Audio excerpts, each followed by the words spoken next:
Okay, this meeting of the Oyster River School Board will come to order. We're delighted to be here at Mastway School, and we'll be having our next meeting at Maharmet and next meeting after that at the middle school. So we'll be in all of the schools. And I thought that Mike could say something about how special it is to be at Mastway. That Mastway, of course, I think is beloved by the community, beloved in the district.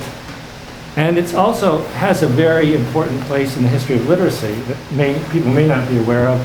That in the 1980s, Don Graves and Jane Hansen conducted groundbreaking research on the connection of reading and writing at Mastway that really turned education in this country. I don't think people are aware of that. But until that time, writing may not have been taught at all, and if reading was taught, it was taught pretty much in disconnection to writing. And what Graves and Hansen and the research assistants they had, they looked at connecting that.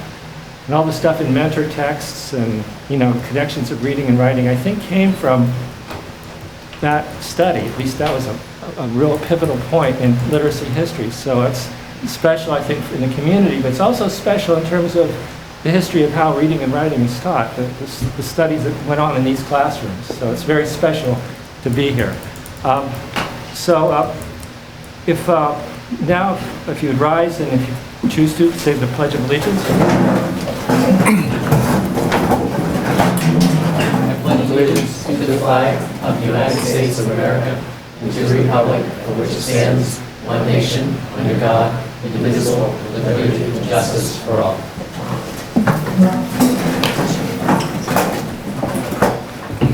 Okay, public comment?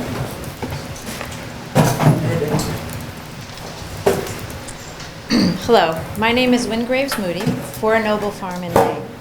I'm here to ask you to give support to the Oyster River chapter of End 68 Hours of Hunger by approving the structure that Maria Barth will present tonight.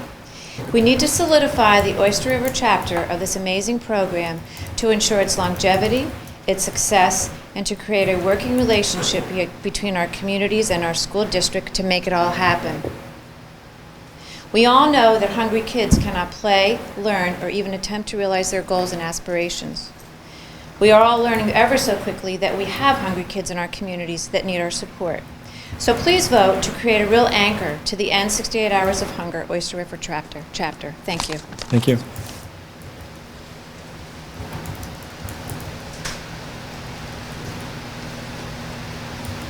Nice to be here at Mastway. I'm Dean Rubine from Lee. I wanted to put my 2 cents in on the pledge issue, which came up last time. I didn't like the idea of the pledge at the beginning, but it seems like you can do a school a couple of ways. You can try to take the kids and sort of indoctrinate them, and then at the end you get some people who may obey orders at the end. Or you can try to generate some free thinkers and make some progress in society with those people at the end. And I think the pledge is basically indoctrination. I know I learned to say the Pledge of Allegiance long before I knew what pledge and allegiance were. In other words, I was indoctrinated into the pledge. And I don't really think that's the right way to go, and I would urge the board to get rid of the pledge at the beginning. That's all I think. Other public comment? Okay, approval of the minutes. So could we have a motion to approve the August 20th, 14th regular minutes and the corrected July 16th, 14 non-meeting minutes? I motion to approve the 8/20/14 regular minutes and the 7/16/14 non-meeting minutes. Moved by Denise. I only have one. Can we split them just because I wasn't here 8/20? I was here the 16th. Sure. So we split them. So Okay. I will move. Consent, we just to do them separately. Is that all right? Okay. So I'll just move to approve the 8/20 regular minutes then, for starters. Okay. Are there any corrections to the 8/20 minutes? None? All in favor of approving the 8/20 minutes, please raise your hands. Who's the second? I'm sorry, do we have a second? Okay, I'm sorry. Seconded by Sarah, so it's moved by Denise, seconded by Sarah. Okay, all in favor of approving the 8/20 minutes, please raise your hands. 6 in favor, student rep in favor, and 1 abstention, right? Somebody's riding his bicycle, right? Yeah. Okay. Could we have another motion then to approve the corrected 7/16/14 non-meeting minutes? Kenny? I move to accept the corrected July 16th, 2014 school board meeting minutes. Okay, moved by Kenny, seconded by Denise. Yes. Any corrections to those minutes? All those in favor, please raise your hands. 7 in the affirmative, student rep in the affirmative. The minutes are approved. Announcements and commendations from the district? If I may, Tom. Sure. The special ed department was reviewed by the New Hampshire Department of Education and really received stellar reviews. And I wish Catherine were here, but she's not. Catherine Ford, our district administrator for special education, and our special education staff deserve accolades. The report is probably, the better part of 20 pages long, and I probably won't bore the board with reading it all, but I do think it's worth commending our special ed staff for the good work that they're doing. It was only 3 school years ago that a number of indicators they were not meeting, and through lots of effort and time and energy by our staff, we had now meeting all of them universally. So it's a real credit to our special ed staff. Thank you. Are there announcements and accommodations from the district? Jay Richard, the principal of the middle school. Great start to the year. Feel very fortunate with some of the work that's been done around the building. Our facilities department, custodial staff have done a great job. We just completed the bathroom renovations today, which I'm very proud of. It's great for our students. The reason on the delay, it wasn't our facilities department. We actually had issues with some of the parts, but it's great for our kids. Thank you. Our school open house will be Tuesday, September 16th from 5:30 to 7 o'clock.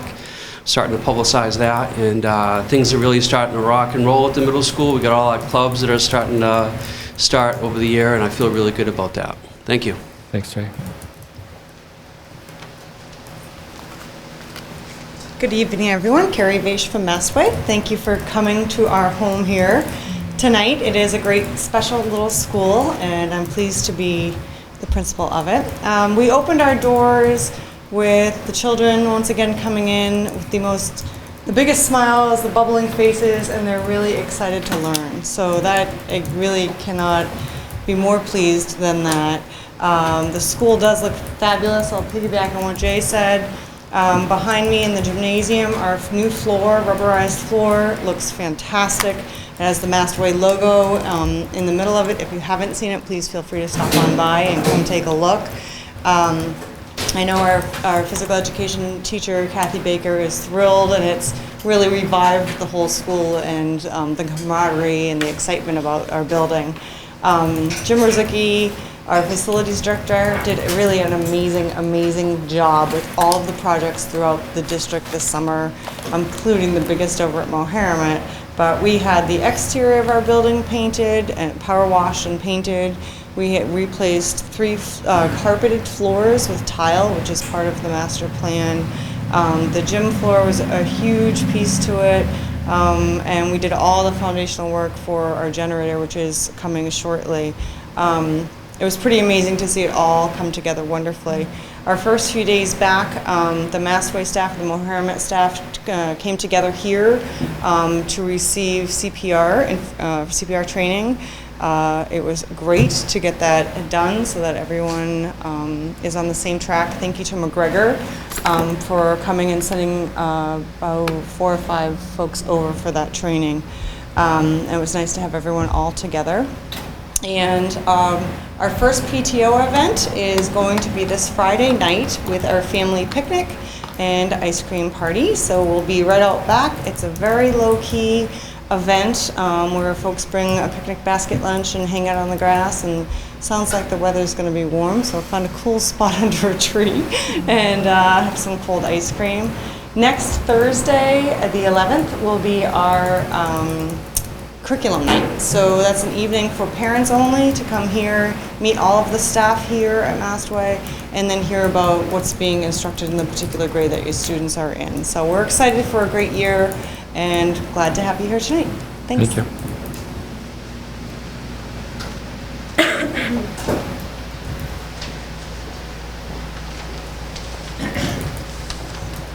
Dennis Harrington, Moheramet.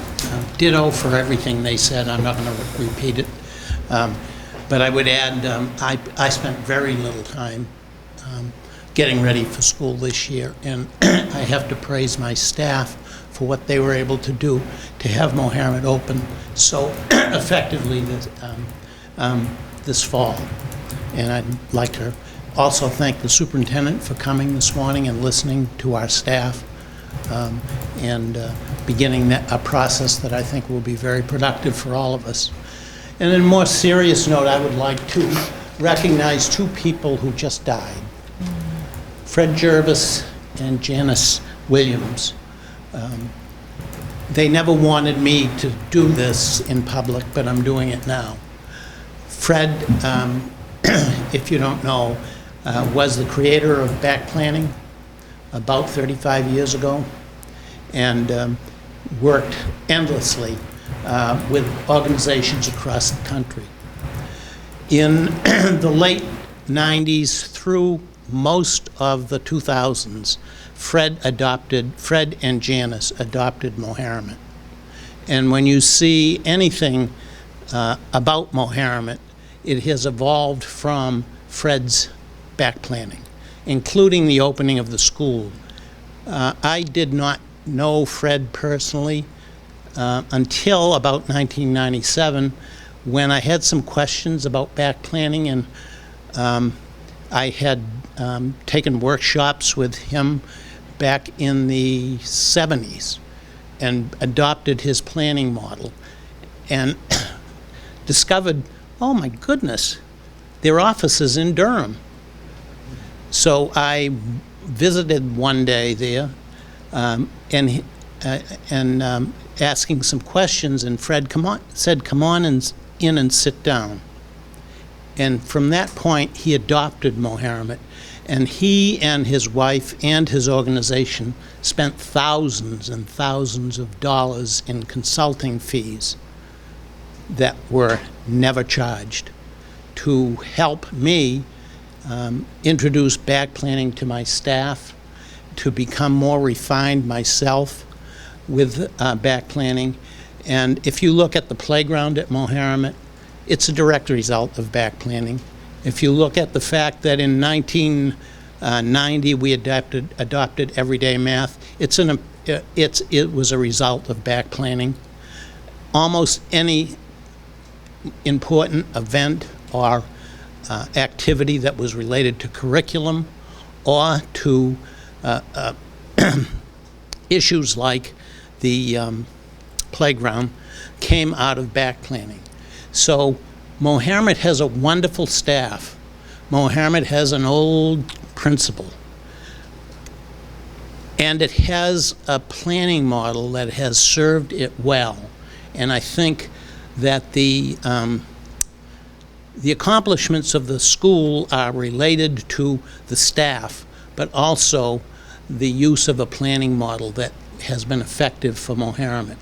And I'd like to close. I wrote in Fred's obituary thing that they put in Foster's a short description, and I'd like to read it to you. And I want to thank those people who know Fred and Janice, and they were involved community members for years and years and years, for their service to this community by donating thousands of time and mostly the human investment to all of the people at Mohammed who were working at Mohammed at the time. They were at our 20th anniversary celebration, and even there, they were in the background. They never wanted me to do this, but I'm doing it now anyway because I think it's safe. Fred won't come at me. Fred was my inspiration, and along with his wife, motivated me to be the best that I could be, never failing to look to the future to achieve the best possible outcomes, both personally and, more importantly, in this context, professionally. His work has impacted me as I work to create the Mohammed School community in Madbury, New Hampshire. I have a picture of both Fred and Janice on my desk, and it will remain there as long as I am working. There are two words to sum up Fred: smart and kind. I never heard a nasty word about another human being from him. He was always focused on achievement and learning in the future. He contributed to the Mohammed community for over 10 years and to my thinking since 1978. I have missed Fred, but his behavior and ways of thinking are alive in me and in many people across the country. Thanks, Fred and Janice.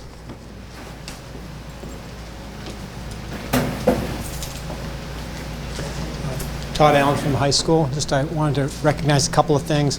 As everybody has said, the facilities and custodial staffs have knocked themselves out this summer getting our schools ready. If any of you were in the high school the week before school opened, you would have said, there's no way we're going to be ready to open because there was the downstairs hall. In fact, you guys had a board meeting, I think, at that time. The downstairs hallways were full with furniture, and it's just amazing all the scurrying around that went on to get the school in tip-top shape. I don't think our schools ever looked better. So thank you to Jim Rozicki and the custodial staff. Number two, I also want to thank my counseling department for their efforts to pull off the, and my new Dean of Faculty, Mark Milliken, for their efforts to pull off the new student orientation we did the day before school began.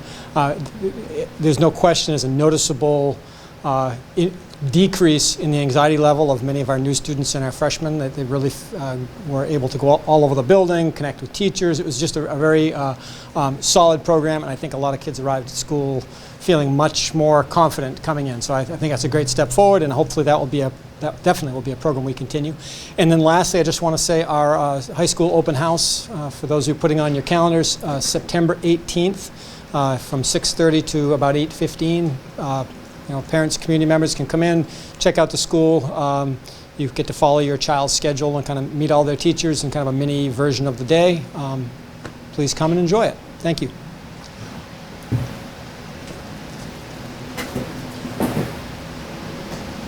Board announcements and accommodations. Sarah? Kathy Baker, the phys ed teacher at Mastway, gave this to me and asked if I would read it to you tonight. It says she was hoping she would be here, but was unable to. To the Oyster River School Board, words are not enough to say thank you for the new gymnasium floor at Mastway. We are so fortunate to have a school board that does what is in the best interest for all children. The smiles on the faces of the children was priceless on the first day of school. Thank you so much, Kathy Baker. Thank you. Other? Kenny? Just a matter that maybe isn't focused only on school board. Just a reminder to people that next Tuesday is primary day in New Hampshire.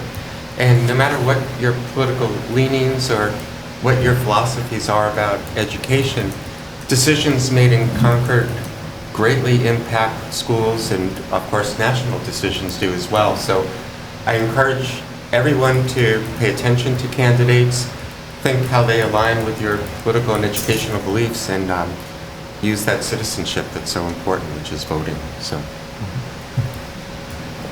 Announcements, accommodations. District reports. Is there a report from the Assistant Superintendent?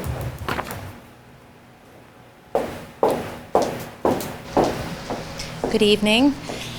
So with the start of school comes the time for kind of reconvening different committees, collectively looking at the work that's been accomplished over the summer and what we're working towards for the school year based off of the strategic plan.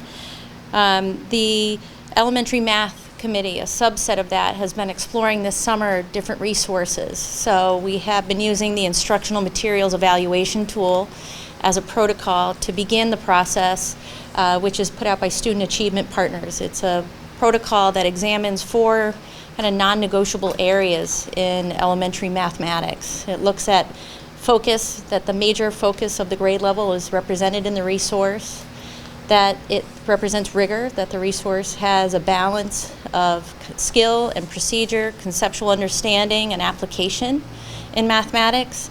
It looks at making sure that things aren't assessed before their grade. And it also looks for embedded best practices for students. What are students doing when they're learning about mathematics? Is it embedded into the resource? So those are the 4 kind of non-negotiables in the protocol that teachers have been using. Teachers from every grade level, almost, have been, we have kindergarten where we're working on 2, but primarily K-5. There have been 2 per grade level exploring the different resources. There's Math in Focus, the new Everyday Math, and there's also Eureka Math. Everyday Math is a 2015 version that they're building. They have K2 completed, and they're looking at 3-4 that's in development. Math in Focus, also Singapore Math, is also something that was chosen to be examined by a committee from the Math Committee, looking over what would be the resources. And then it was also put out to the staff, what resources would you like to examine for mathematics?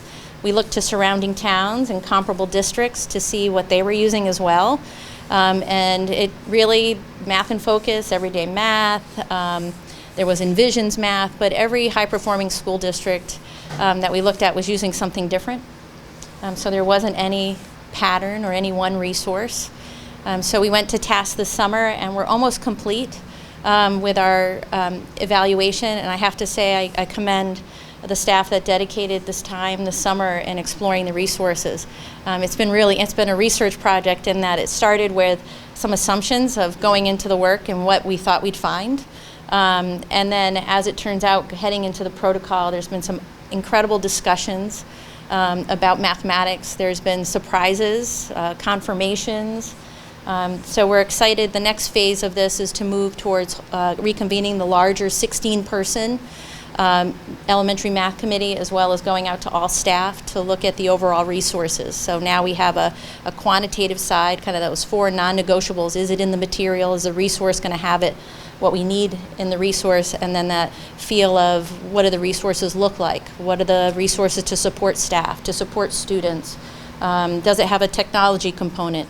And having all grade level staff meet and talk about the resources. So we're pretty excited about that. Intervention tools have been put in place. RTI, we started looking at RTI for mathematics last year. We've had RTI for reading at the elementary schools, in the middle school, and the high school. We purchased intervention tools and provided training before the school year on Number Worlds, which is a math intervention tool. We also have Learning A to Z, which is to help with reading and providing reading supports. And we've started looking at providing manipulatives and tools to develop conceptual understanding for interventions.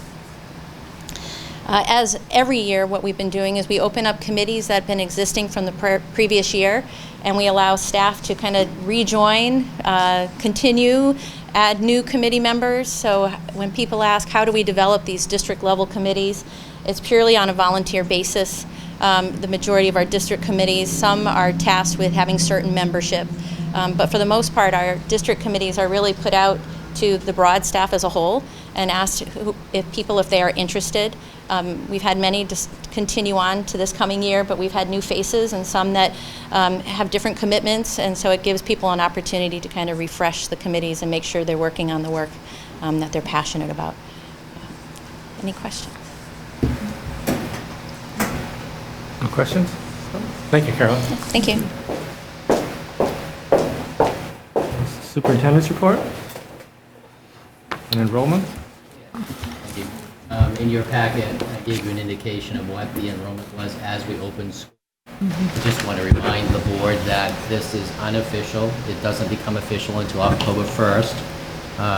No surprises as we open schools. Pretty much we've done a really good job this year of monitoring those class sizes and adjusting before we got to the fall. We still have the issues that I talked about at the last meeting where we have some grades that are over where we'd like them to be, and that'll be part of the discussion later.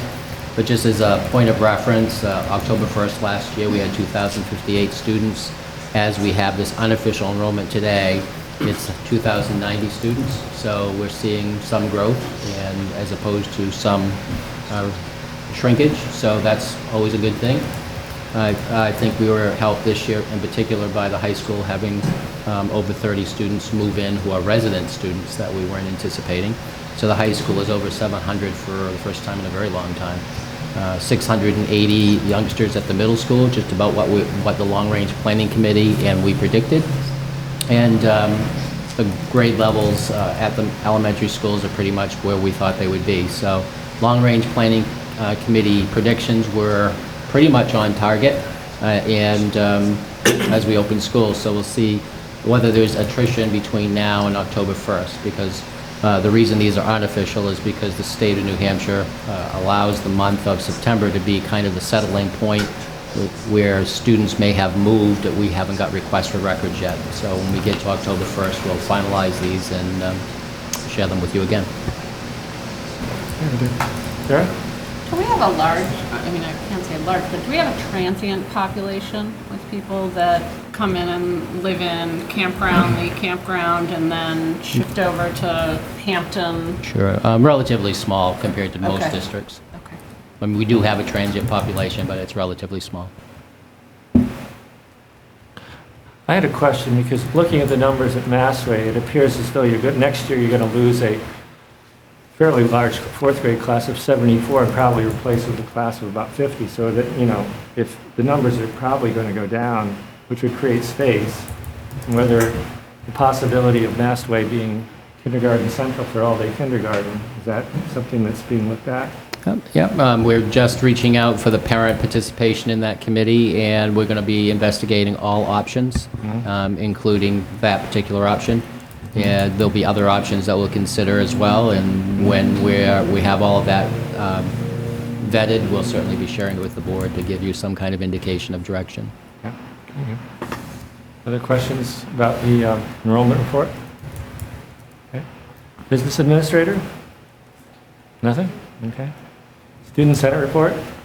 Yeah, so the primary focus at our Senate meetings now and over the next couple of weeks is Spirit Week, which is the week of September 22nd. And we've just been brainstorming different activities and themes that we might put into place for Spirit Week this year. And we've also just been planning new fundraising ideas and activities for the school year, and just kind of building our agenda, I guess.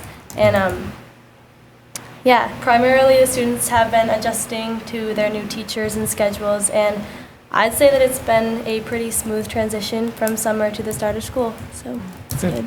Good. Thank you.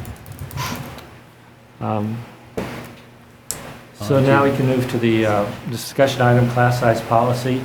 My understanding is that I'm sorry. Do you want to move this in 6,800 hours of hunger before that, just because you have company in the audience? Okay, we could do that.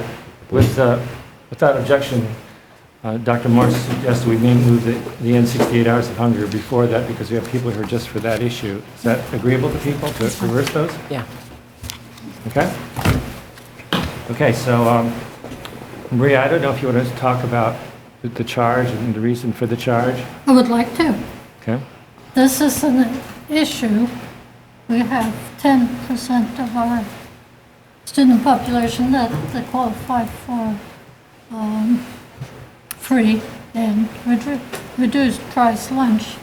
So this was brought to my attention about a year and a half ago by Wynn Graves Moody. And a group of us started talking about how can we address the weekends. And luckily, Carolyn Eastman stepped up to the plate and got the program started. But it really should be a community effort, and we need a structure. And my concern has been all along that I want it written in stone that this will go on forever. So we have talked with the churches, we have talked with the people at food pantries, and everybody wants to help. So we need the structure to make this happen. And 68 Hours of Hunger is an organization, a nonprofit organization that is now operating in many of the seacoast areas. In many of the districts, the problem is getting the, what I call a legitimate connection between the school and these volunteers that are volunteering to raise the money, provide the food, deliver it, but do not and should not have access to confidential information on who these kids are. So that should be left to the guidance counselors and the nurses that do a great job on this. We feed the money, we feed the supplies if we have those donated. So this is the charge that we have been talking about. I've run it by as many people as I've found. I've talked to Tom, I've talked to Jim, we've talked to Carolyn. Doris Demers has been extremely helpful with this as well. But I think both of them have other jobs to do. So that's why we really want to solidify the volunteer part. And what we're asking of you is to approve this charge, make it a school board committee, because that way, if nothing else, we have the opportunity during committee updates to get the free PR right here, that this is a need that we have. And when we started, I was amazed that Barrington was bringing food to kids in Mastway because nobody had picked up the ball, so to speak, to do that. And obviously, we should not have another town bringing in food.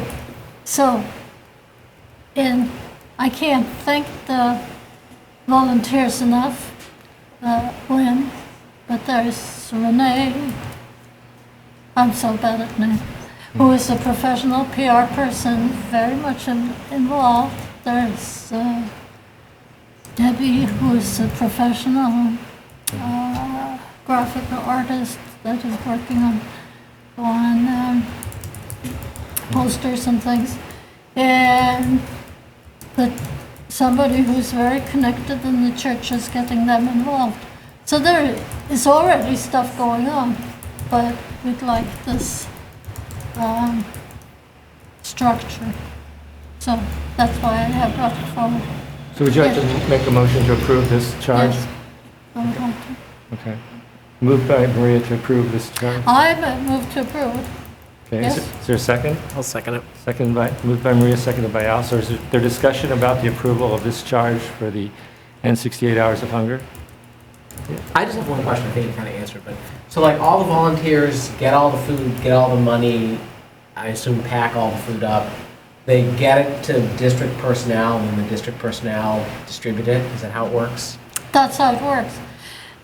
We are unique in that we have gotten, like a pilot program, permission from End of 68 Hours, who the program only addresses elementary schools, except we have gotten permission to have 2 pantries, one in the high school and one in the middle school, to see how that works. And I guess the high school one is extremely effective because we don't feel that high school student actually wants a bag of stuff. This is a confidential, I don't know where it is, where they can go and pick out what they would like to have. Kenny? I just wanted to say a few things, and I hope it doesn't come across wrong. And certainly recognize the need for more support for children and for families in our community. And I think the work that people have done already is, just incredible, and I commend everyone and thank everyone for that. I just wanted to raise a few concerns I had, and maybe they're not valid, and I also, I guess, I need to raise that some of the information I get is from school nurses. I happen to know one very well, and if I should be not participating in this discussion, I would accept that as well. But there's a great need, and there's always a need, and I think it's incredible for communities to rise and support ones that are not as lucky as we might be. My concern about the program, well, maybe back off. A lot has already happened in the schools that meets the families, and as I say, it's not adequate. but there's a very, very large nurses' discretionary fund, which comes from church groups. And the nurses and the counselors at the school really reach out and identify families in need and provide money or other sorts of services to those families quietly. Nobody knows anything about it. Most people don't even know that exists. There's also an amazing organization called Women Aid, which raises a large amount of money, and the nurses and the counselors plug into that, and when a family doesn't have heat or can't pay the rent or can't buy food or whatever, that money becomes accessible. And I worry with this program, one, is that going to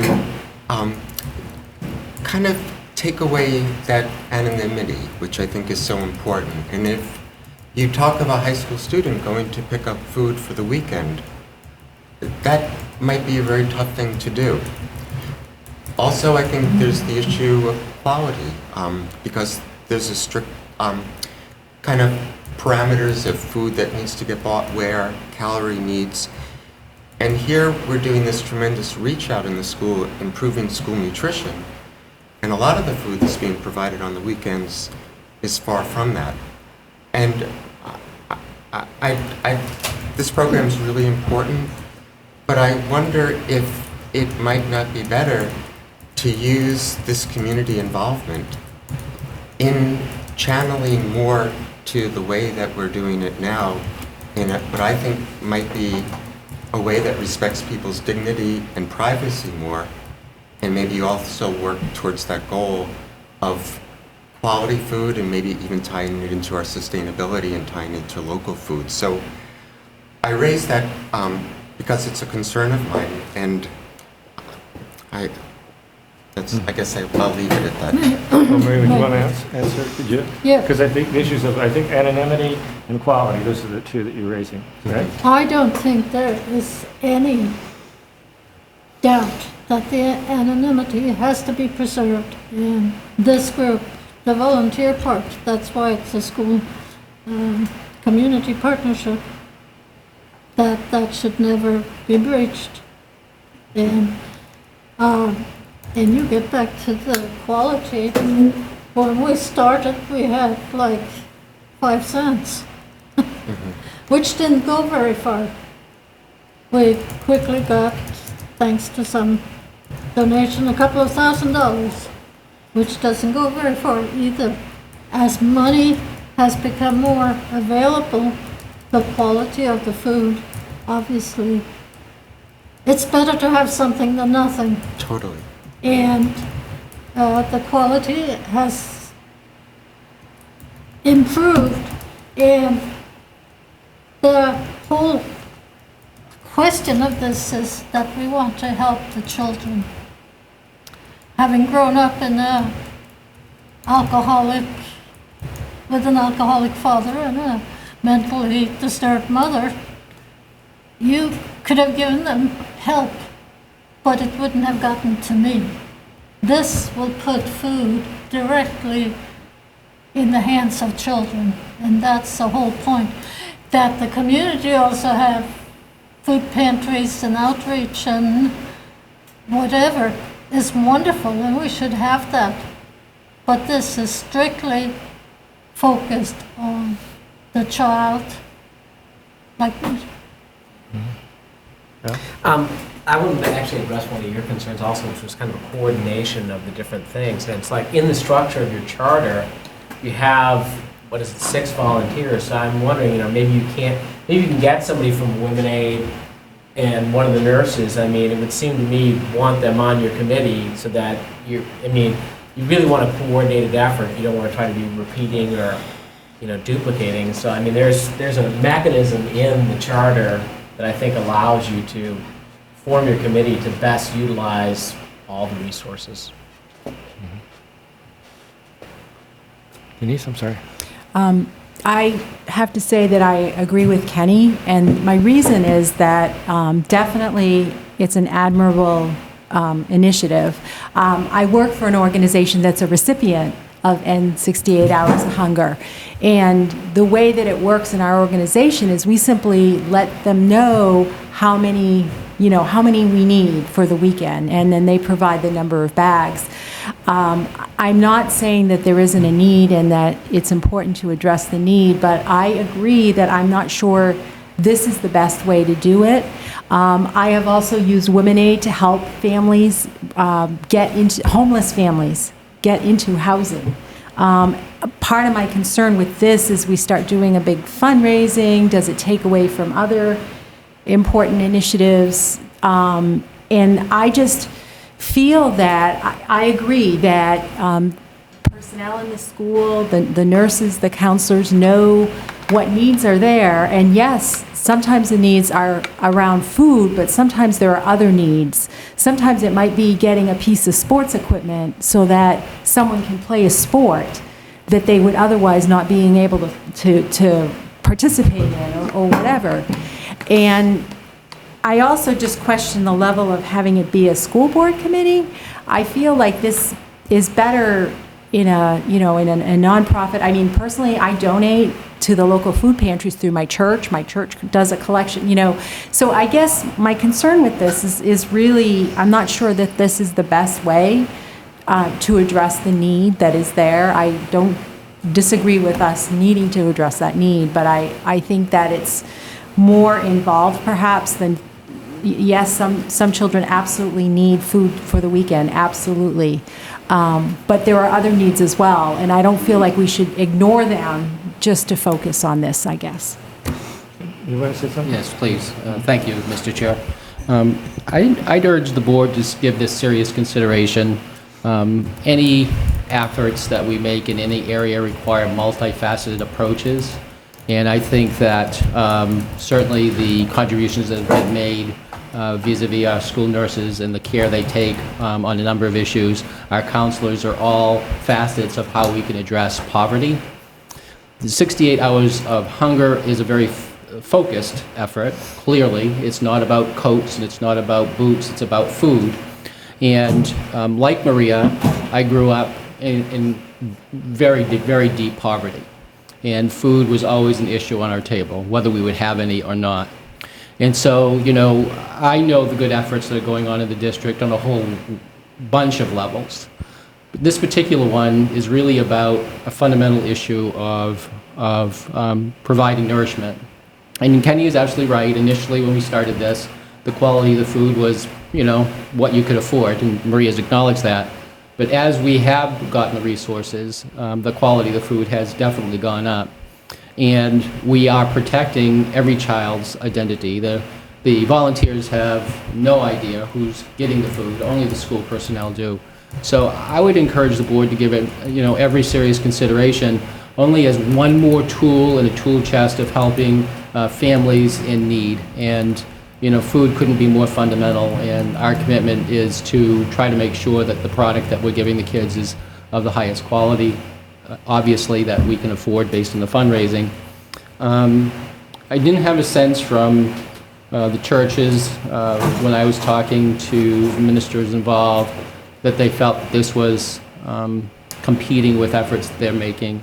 I would encourage the board to see this as a complementary effort as opposed to another exclusive effort. I think Al's idea of incorporating membership into the board's committee that involves the churches, our nurses, our guidance people, really does make the most sense. And I think that Maria's effort here is really to build a more comprehensive, another tool in our arsenal of fighting poverty. And I totally support her efforts, and I hope the board will consider supporting her as well.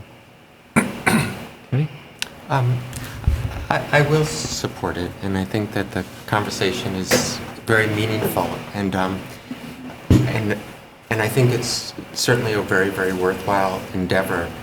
But I would really encourage that collaboration that Al suggested that be developed. I think paying attention to what the food is very, very important. And I think making sure that the pickup system is one where if someone's bringing food home from the weekend, that there's not a chance that a classmate is going to see someone ducking into a pantry taking food home, because I think that would really be disrespecting that particular child. But with those concerns mentioned, this is a wonderful thing to work on, and it is complimentary, and I would support that. I just have a question, that it seems to me that why would the distribution be any different now than it would be, with this committee? Why would it be any different? Because it seems to me there's already a mechanism for distributing food that the nurses have, right?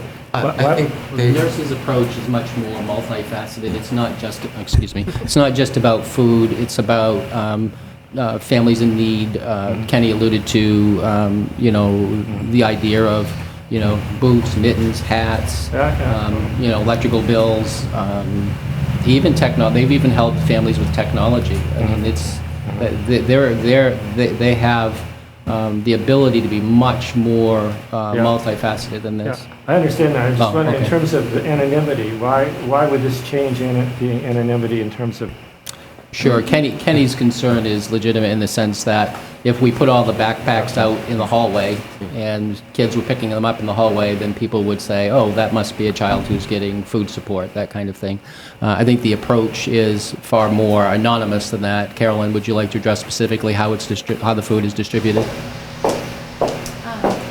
Just to help clarify, at the high school, the pantry is in the office. It's very private. They seek out a counselor, a teacher, or a nurse, and they're not taking backpacks of food home for the weekend. They come in almost every day, and they grab what they need for the day, so it might be a meal for the night. It could be what they need because they didn't have a snack. It could be, I just talked to Danuta today, and she was sharing how a student came in and wanted a chicken soup because they were hungry, and she heated it up for them to have something to eat.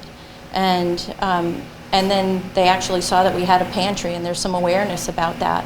And when they saw that, oh, I had no idea this existed. Do other kids know that this is here? Because even for kids who don't go hungry every weekend, we know that there are children that, for whatever reason, don't bring a snack, and this is to really meet our students' needs and make sure they're ready to learn. We had a community dinner last year that was coordinated by Wynn and Maria, and brought all the community, as many community people as we could, to talk about, and food pantries and community churches, and talked about how we all work together, and how we support one another, and how we are a one specific piece, but we can't pretend to be a comprehensive reach, a wraparound reach to families in the community. And I think we protect anonymity in that, the committee itself and people at large don't know who these families are. I might be contacted. I'm homeless liaison in the district, so I am laser focused on trying to reach out to those families who are in need not only of weekend food, but how do we support them in other needs as well. And so there is a big wraparound effort and outreach to communities. And I had several community members just reach out and say, I might not be in need, but I'd love to help out. How can we go about doing that? So I've been really impressed by the outreach of community members, by different community organizations, ORAA, Oyster River Alumni Association. We're working collaboratively to start fundraising events for next year for the Bobcat Bowl. So there's quite a bit of collaboration going on. I'm really proud of it. My question. Yeah. My question was, by approving this, are we approving some system that is less anonymous than the system that's already in place? No. No. No. If the answer is no, then okay, that's good. That's my question. Right? Okay. Yeah. Sarah? I'm really struggling. I mean, feeding our students, very important. I get we need them to be ready to learn. I'm really struggling with it becoming the school district's thing when really it used to be the community's thing. This was what town hall did. This was what churches did. And I just feel, having been in a classroom where stuff is constantly getting put on the teachers, I just feel like this is another piece of that. So I worry that, it's got to be taking time of our administration and it's not going to take any more anybody's time. It is taking time, Sarah. It absolutely is taking time, but we're all committed to giving that time. I mean, this is like value added, if you will. As educators, we have purpose, we have a job, and so forth. Carolyn's job is not 68 hours of hunger. All the time she puts into this is her time as a community member volunteering to do this work. She's doing her job that she gets paid for. She doesn't get paid to do this. This is part of her volunteer effort to help children in need. So it would be an illusion to say it doesn't take time, but it's the time that we can put in beyond our jobs. Maria? To me, to answer Sarah's concern, this is to take the pressure off of teachers and off of Carolyn and off of Doris. We could have our own 68 hours and 68 hours of hunger group out there in the community, and then we'd have to go and knock on the third grade teacher, do you have any need for us? And we'd knock on somebody else's door, do you have any need for us? This makes it a partnership, and they know we're here, we know where to take the stuff. And they have a system of confidentiality, and the nurses already know who they are, and the guidance counselors. So this is, in my opinion, taking the stress off of the teacher.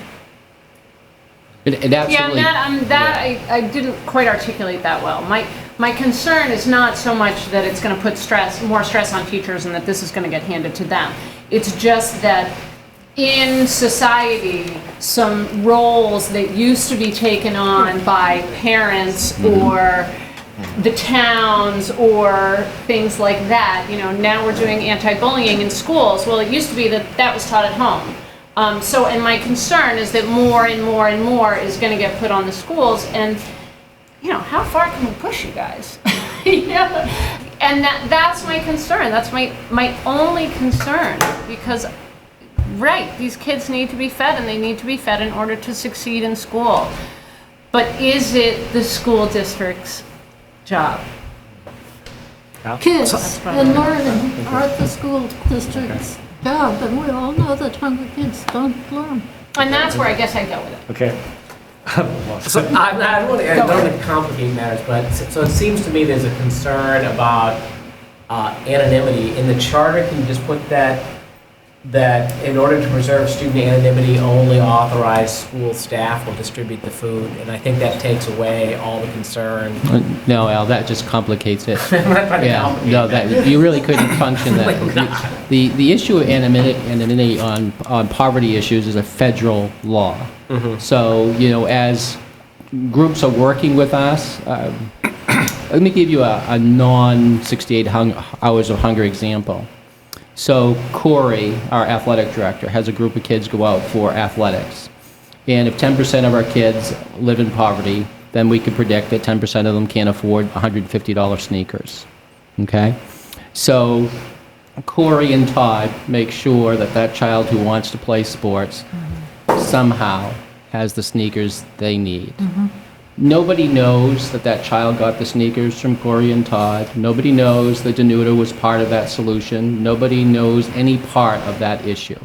That's kept personal and private between the administrators, the nurses, the guidance people, and the child. This program would work exactly the same way. I mean, you already have it in here. You have a district personnel and staff that's already there. So how does Corey identify who is in need? He doesn't see the free and reduced lunch list. He sends his team participants to Doris. Doris is the only person in the district who can actually see that list. And what she'll do is communicate with Corey that this particular child or that particular child qualifies for support. That's how it works. Only Doris sees. Only Doris. Not Carolyn, not Jim. Only Doris. Okay. just to clarify for myself, we're making this particular program, which I support, a school board committee, Right. as opposed to making Corey's athletic kids' needs a school board committee, Right. as opposed to the nurse making the financial need for paying the rent a school committee. Right. And all of them are valuable, but shouldn't we have a needs committee or something like that this is just a part of, could you clarify a little bit more why this one should be a committee as opposed to the other ones? Well, the other ones have occurred for years, as I think Kenny alluded to, under the radar, so to speak. It's happening, but this is a very public event because we want to generate financial support in order to feed children. By having it as a school board committee, you are saying as a committee, this is an important need of the district, and we would like to be part of the solution, but we don't want to be the solution. I'll go back to Sarah's comment. We had this conversation in my office, and I said, absolutely, this cannot be a school district effort. It has to be a community-wide effort. We cannot assume 68 hours of hunger as Oyster River's solution. It has to be the churches, it has to be the towns, it has to be the people. We could not absorb this as another responsibility of the school system. But by partnering with the churches, by partnering with parents, by partnering with taxpayers, by partnering with the towns, we can help. And we can give visibility to an issue that's not very obvious in our district. When 10% poverty makes us one of the lowest poverty districts in the state of New Hampshire, yet we have 10% who are going home hungry. So by doing this, we're recognizing that there are children in need, that we'll be partners with the community. We won't own it, we'll be partners with the community, and we'll help those children in need. So really, that's the emphasis. I mean, Carolyn and I have had this conversation many times, and she's seen me actually get red when I've said, we can't do this as a school system. We have to do this as a community. And we can act as the vehicle to support the community, but we can't be the community. And that's how strongly I feel about the issue, but I also feel as strongly about us doing this because I know what it is to be hungry. And those 10% of our families who are hungry need support. And I absolutely understand the nurses and counselors are doing a phenomenal job. This is a very focused effort. And so that's why I think the visibility is so important. Denise? So a couple thoughts. Absolutely, again, 10% poverty. Not all that 10%, I would say, necessarily have this food insecurity issue in terms of, I think what you were both talking about, is particularly Maria, in terms of the role that alcoholism and addiction play in terms of decisions that are also made. And my only reason for bringing this up is just to say it is a complex issue. It is a complex issue. And I kind of, what Ed was saying, is like, does this rise, to the level above everything else? Another thought I have is, could this be a subcommittee of the Wellness Committee? Because wouldn't this fit within the Wellness Committee? I guess, so Denise, I'm still struggling. The Wellness Committee then means it's us. It becomes our charge as an organization. What we're trying to do is broaden participation. Wellness is a school issue. Okay. Our Wellness Committee. I guess by having a staff member and a district administrator and a school board member on the committee, I guess I'm not sure how that would make it less us, I guess. Well, when you go to the Wellness Committee, it's teachers and support staff and administrators. It's some community members. What we're looking for is broad community support on this. Wellness is a very small community support aspect to it, although it's very strong. I don't want to take away from that effort. It's just a different focus and a different participation level. Yeah. Okay.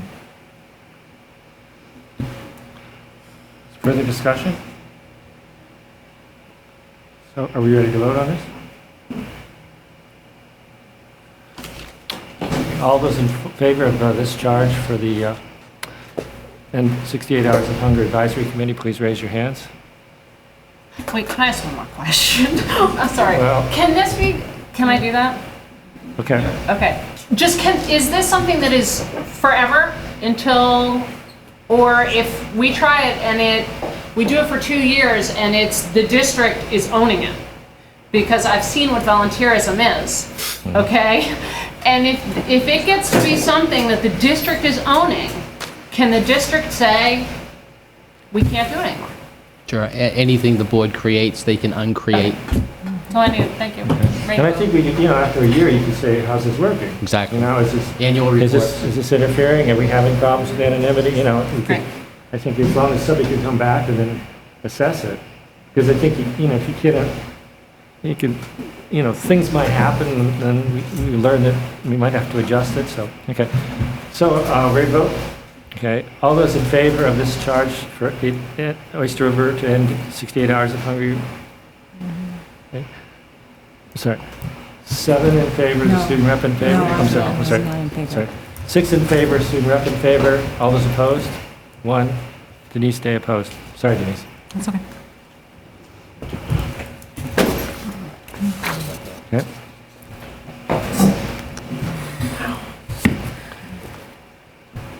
Okay, moving to the class size policy.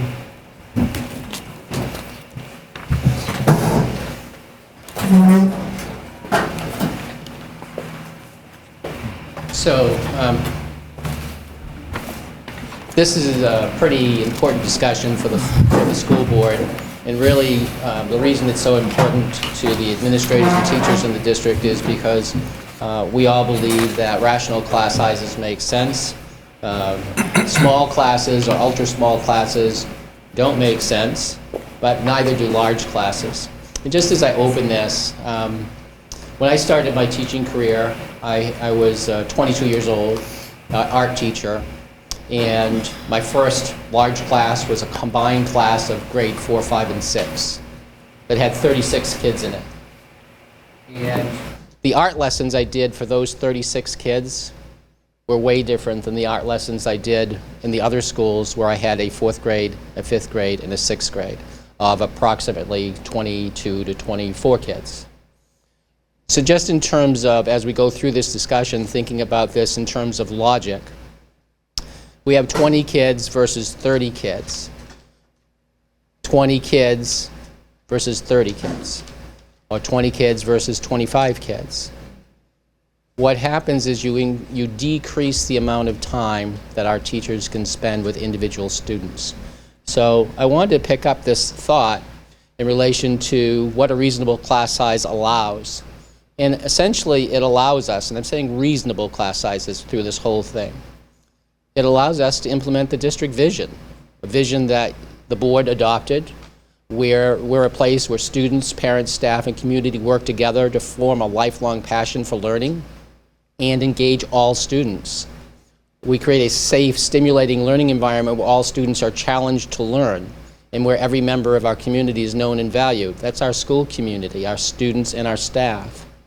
And that Oyster River community, Oyster River students become strong, independent, and critical thinkers. That's our vision. That's our that's our commitment as a school board and as a school district to personalized learning.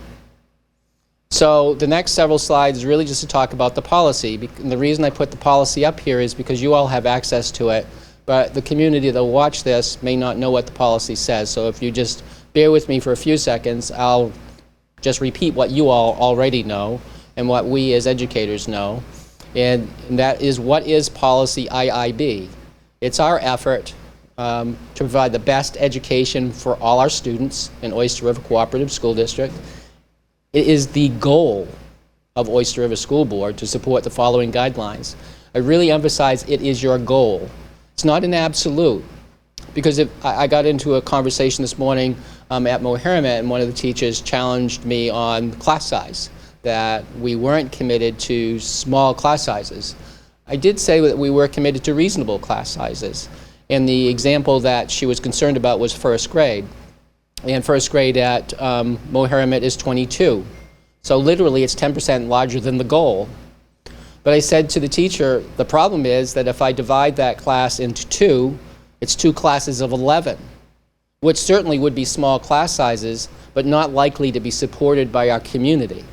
So we have to have a goal that's rational. And in your policy IIB, you've created relatively rational goals, although as I go through this presentation, I may say to you that, in fact, in some places we may be too high in terms of the number of students we have in a class. So in kindergarten, we're not to exceed 18 students. Now that sounds like absolute. Remember, it's your goal that we won't exceed 18 students. In grades 1, 2, and 3, we're not to exceed 20 students. In grades 4 and 5, we're not to exceed 22 students. In grades 6, 7, and 8, teams of not more than 90 students per 4-teacher team. So changes as we hit the middle school.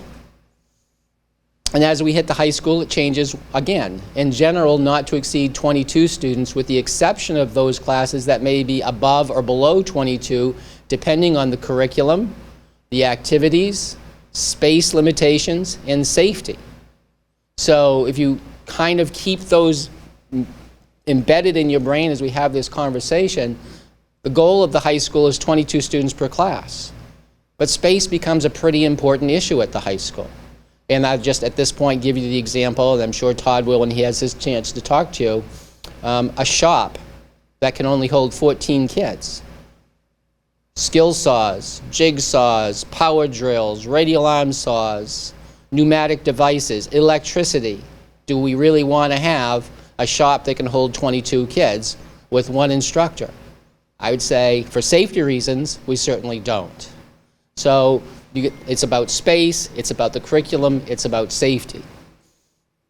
Now, who's responsible? Todd's responsible for making these decisions.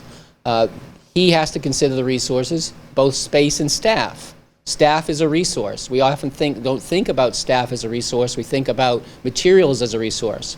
But quite frankly, we could do nothing without the resource that our staff bring to the table. That's why we work so hard to hire the best possible teachers we can hire in this district, because they are our ultimate resource. It's understood that these goals are not absolute limits, again, going back to the initial introduction to the policy, and we will not exceed state minimum standards. Now, we know that in neighboring districts, they've struggled and they actually have exceeded state minimum standards. That clearly isn't something that you are, as a board, willing to do. You've written it in policy so that no superintendent or principal come to you and say, well, you know, we could probably scoot this up to 30 with little or no harm. That's not what you're saying. You're saying, whatever happens, we're not going to exceed the state limits. Not just the goal, but here's the limit of what you're willing to accept as a school board. And classes below 12 will be brought to the attention of me for approval. So the superintendent ultimately has a conversation, and Todd and I have had this every year that we work together. We have great conversations. It's not like, oh, okay, Todd, that's fine. We go through it. I ask the very difficult questions of him. He goes back. He tries to see if my ideas will work. He comes back again. He shows it to me. So it's a dialogue that's pretty intense, until the place where I can say, okay, Todd, I agree with you. So it's not just a rubber stamp. We really get into good, solid discussions. Not heated discussions, because that's not Todd and I's style, but good, meaningful discussions about options. So again, where are we? So now I'm going to take the actual policy and apply it to our class sizes. But I wanted to open up with this quote that the research has shown definitively that class sizes under 20 in grades K through 3 have all kinds of advantages. And I will share about those in this presentation as we go. But it's not just about the number of minutes that a teacher can spend with a student, but ultimately this research, this is a longitudinal study that was done, and the only one that really focuses in on primary class size. Actually, they followed this study through the small class sizes in kindergarten through 3rd grade improve school attendance, school performance, and college placement. So this was a pretty amazing study. So here we are, policy IIB, kindergarten not to exceed 18 students. So where are we? We have 7 kindergarten classes between the 2 elementary schools. This will be the only place that we will see any data that says we're 100% in compliance with this policy. There are no classes at the kindergarten level that exceed 18. They range from 15 to 17. Great place, based on the research, for us to be. Quite frankly, if we could repeat that in grades 1, 2, and 3, we would be that much better a school system. But unfortunately, when we get to grades 1, 2, and 3, what we find is that we begin to bump up against the policy's goal.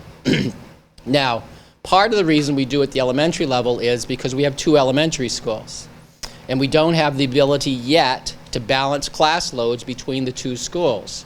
So whatever students are attending Massway, largely attend Massway. Whatever students that would be attending Moheramet, largely attend Moheramet, meaning that there's very few students from Lee. There are a few at Moheramet. There are very few children from Durham and Madbury in Massway, but there are a few for various reasons.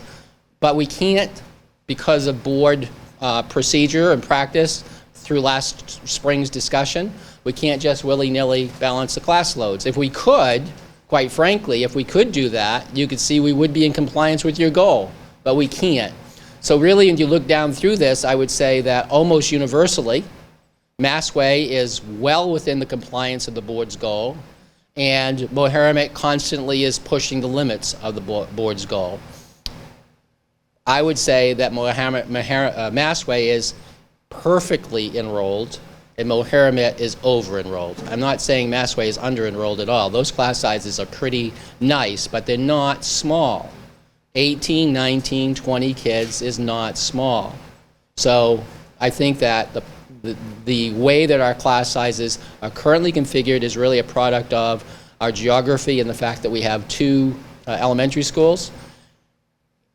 So, you know, it goes back to the issue when you look at the 22s and the 21s, how could I address that?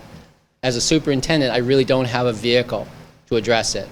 You wouldn't split those classes into 11 and 10, 11 and 11. It doesn't make educational sense to do that, nor does it make financial sense to do that.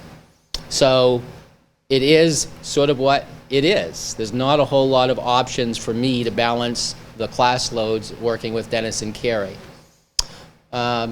So that's what's happening at the elementary level. When we start going to grade 4, again, Massway, we're in really good shape. We're pushing up against the 22 area, but we still have wiggle room. When we get to Moheramet, boom, we're over the 22 limit by 1 kid. So again, remembering that this is a goal throughout the policy and not an absolute, if we were king of the world and money wasn't an issue, sure, we'd split classes, but we also have to balance our needs against what our taxpayers can afford. And then we have 1 combination grade of 3-4, 2 classes of a combination 3-4, and they're well within the policy. Again, where are we exceeding the goal? Moheramet. So then we get to the middle school, and I guess I kind of already messed up because I was going to ask Dennis and Carrie to do that whole elementary piece, and I just kept on babbling, so I apologize to Carrie and Dennis. So I think what I will do, though, is let Jay come up, since I've done the public apology to the elementary principals, and talk a little bit about the middle school. No, I'd be glad to answer any questions. And of course, and one of the things I want to thank you again, we did add that 5th grade teacher with new kids, so I feel really good about our class sizes. And I would just add to what Dr. Morris says, for example, if I had 25 5th graders move in tomorrow, and I needed to add another classroom, or you instructed me to do that, where would I put the classroom? I don't even have the classroom space, and I don't want to speak for Dennis or Dr. Morris, but it would probably be a similar issue at Moheramet. Where do you put the kids? You also asked for team sizes. I know the recommendation is 90, but again, it's one of those situations. When I first started working in Oyster River back in 1999, we had teams of 109 students. And of course, that was over the district requirement, but the issue was, again, where do you put the kids? What classrooms would you use? You can see my upper level grades, just real quick in terms of everything is based on a middle school philosophy. Now in 5th grade, we have 4 2-person teams. In 6th, 7th, and 8th grade, we have 2 4-person teams. We also have a special educator attached to those teams. So technically it's really 5 teachers per team. So you can see our what our team sizes look like, very comfortable.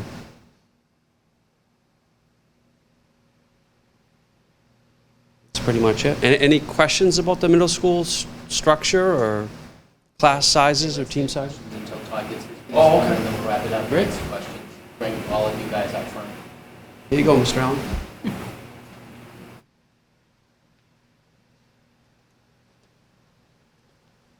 You'll notice that the high school slides are a little more complex and involved.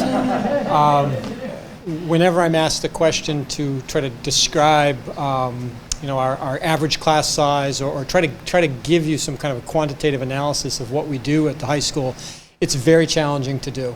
As you can see, this slide shows you the range of departments and the average by department.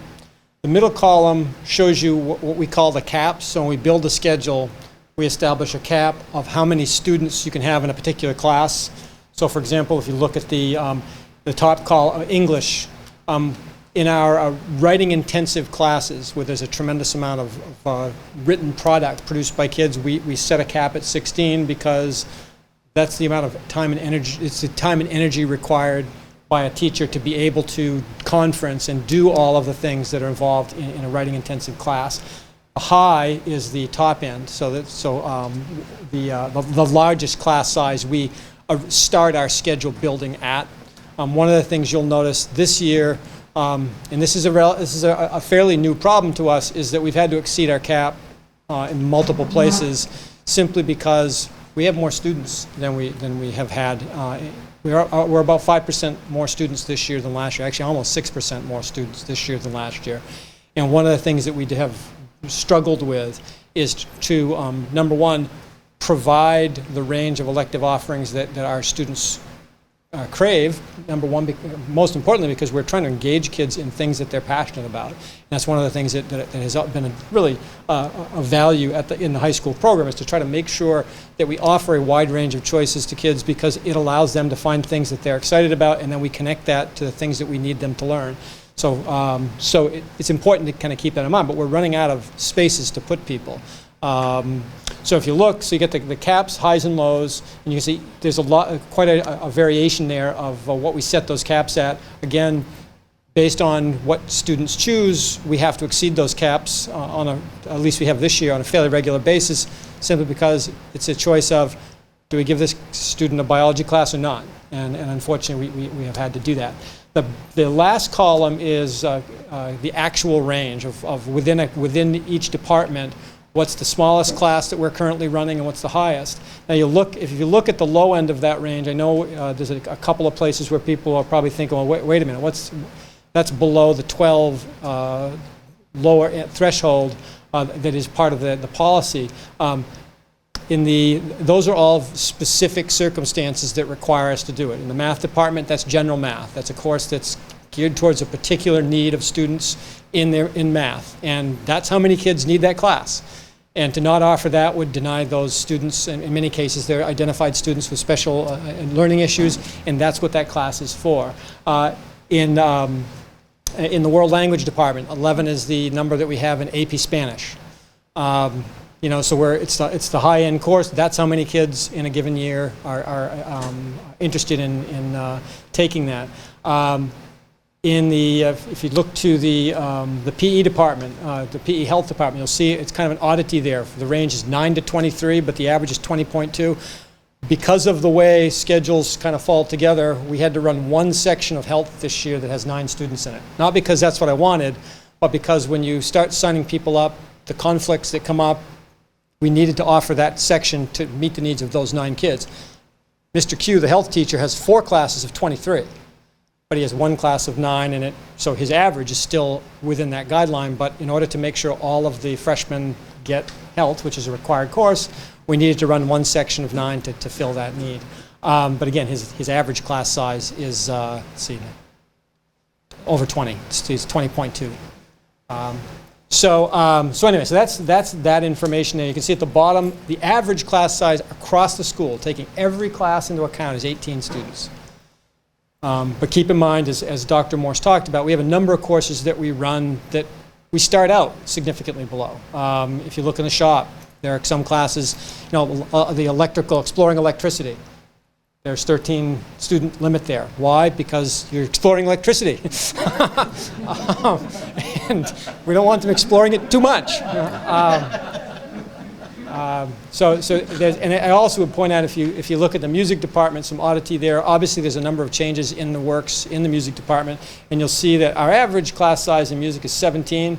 We had our low cap is 15. That's for piano and African drumming, but that's simply because that's how many pianos and African drums we have. That's where that number comes from. The high of 50 is a totally arbitrary number that we plugged in to absorb the band, the orchestra, which is currently at 48 students. That could be more than that, but that's a number that we. It's twice as high as it was. Exactly. It's just about doubled from last year. So it's in a good place. And so obviously there's growth taking place there. So. One of the things that I was asked to do to kind of take a look at what you guys talked about, comparable schools, and so I did some research on comparable high schools. And before I get into the data table, I did want to give you a quick primer on high school scheduling, just because one of the variables that a lot of people ask about is, well, if you restructured your schedule model, could you utilize staff differently or better in terms of maintaining higher class sizes and efficiency? Basically, if you look around, there are really two broad types of high school schedules out there. One that I think most people who graduated from high school 25 or more years ago, I think that's all of us, would remember the traditional schedule. It's a 6, 7, or 8 period day. Basically, what that means is kids have 6, 7, or 8 periods, depending on how the school is structured. Some schools rotate it, so like one class is first period on Monday, second on Tuesday or whatever. But there's a rotation. But the bottom line is you have the same 6, 7, or 8 periods every day for a semester, or however long the course is structured for. That's the traditional model. The other broad type of schedule that high schools use is commonly called a block schedule, and there are really two types of block schedules. One type it's like an A-B schedule. Basically what that means is a student might have 4 classes on Monday and 4 different classes on Tuesday. The classes they had on Monday, they'd have those 4 on Wednesday, and it just rotates, A, B, A, B, A, B, for a quarter, a semester, a year, however the school structures it. The other type of block is one where you have like a block schedule every day, but you have the same 4. It's called a 4x4 block. 4 classes for a semester, and then the next semester you have 4 different classes, and it sort of rotates like that. And so those are the most common types of schedules. So this next chart gives you a column on that, so it'll hopefully help you understand this comparative data. All the schools that are listed, or all but I added 2 of their I put in because I feel like they're schools that are worthy of us looking at because they're similar to us in demographics and achievement level, quite frankly. But I also included all the schools that you identified as comparable schools.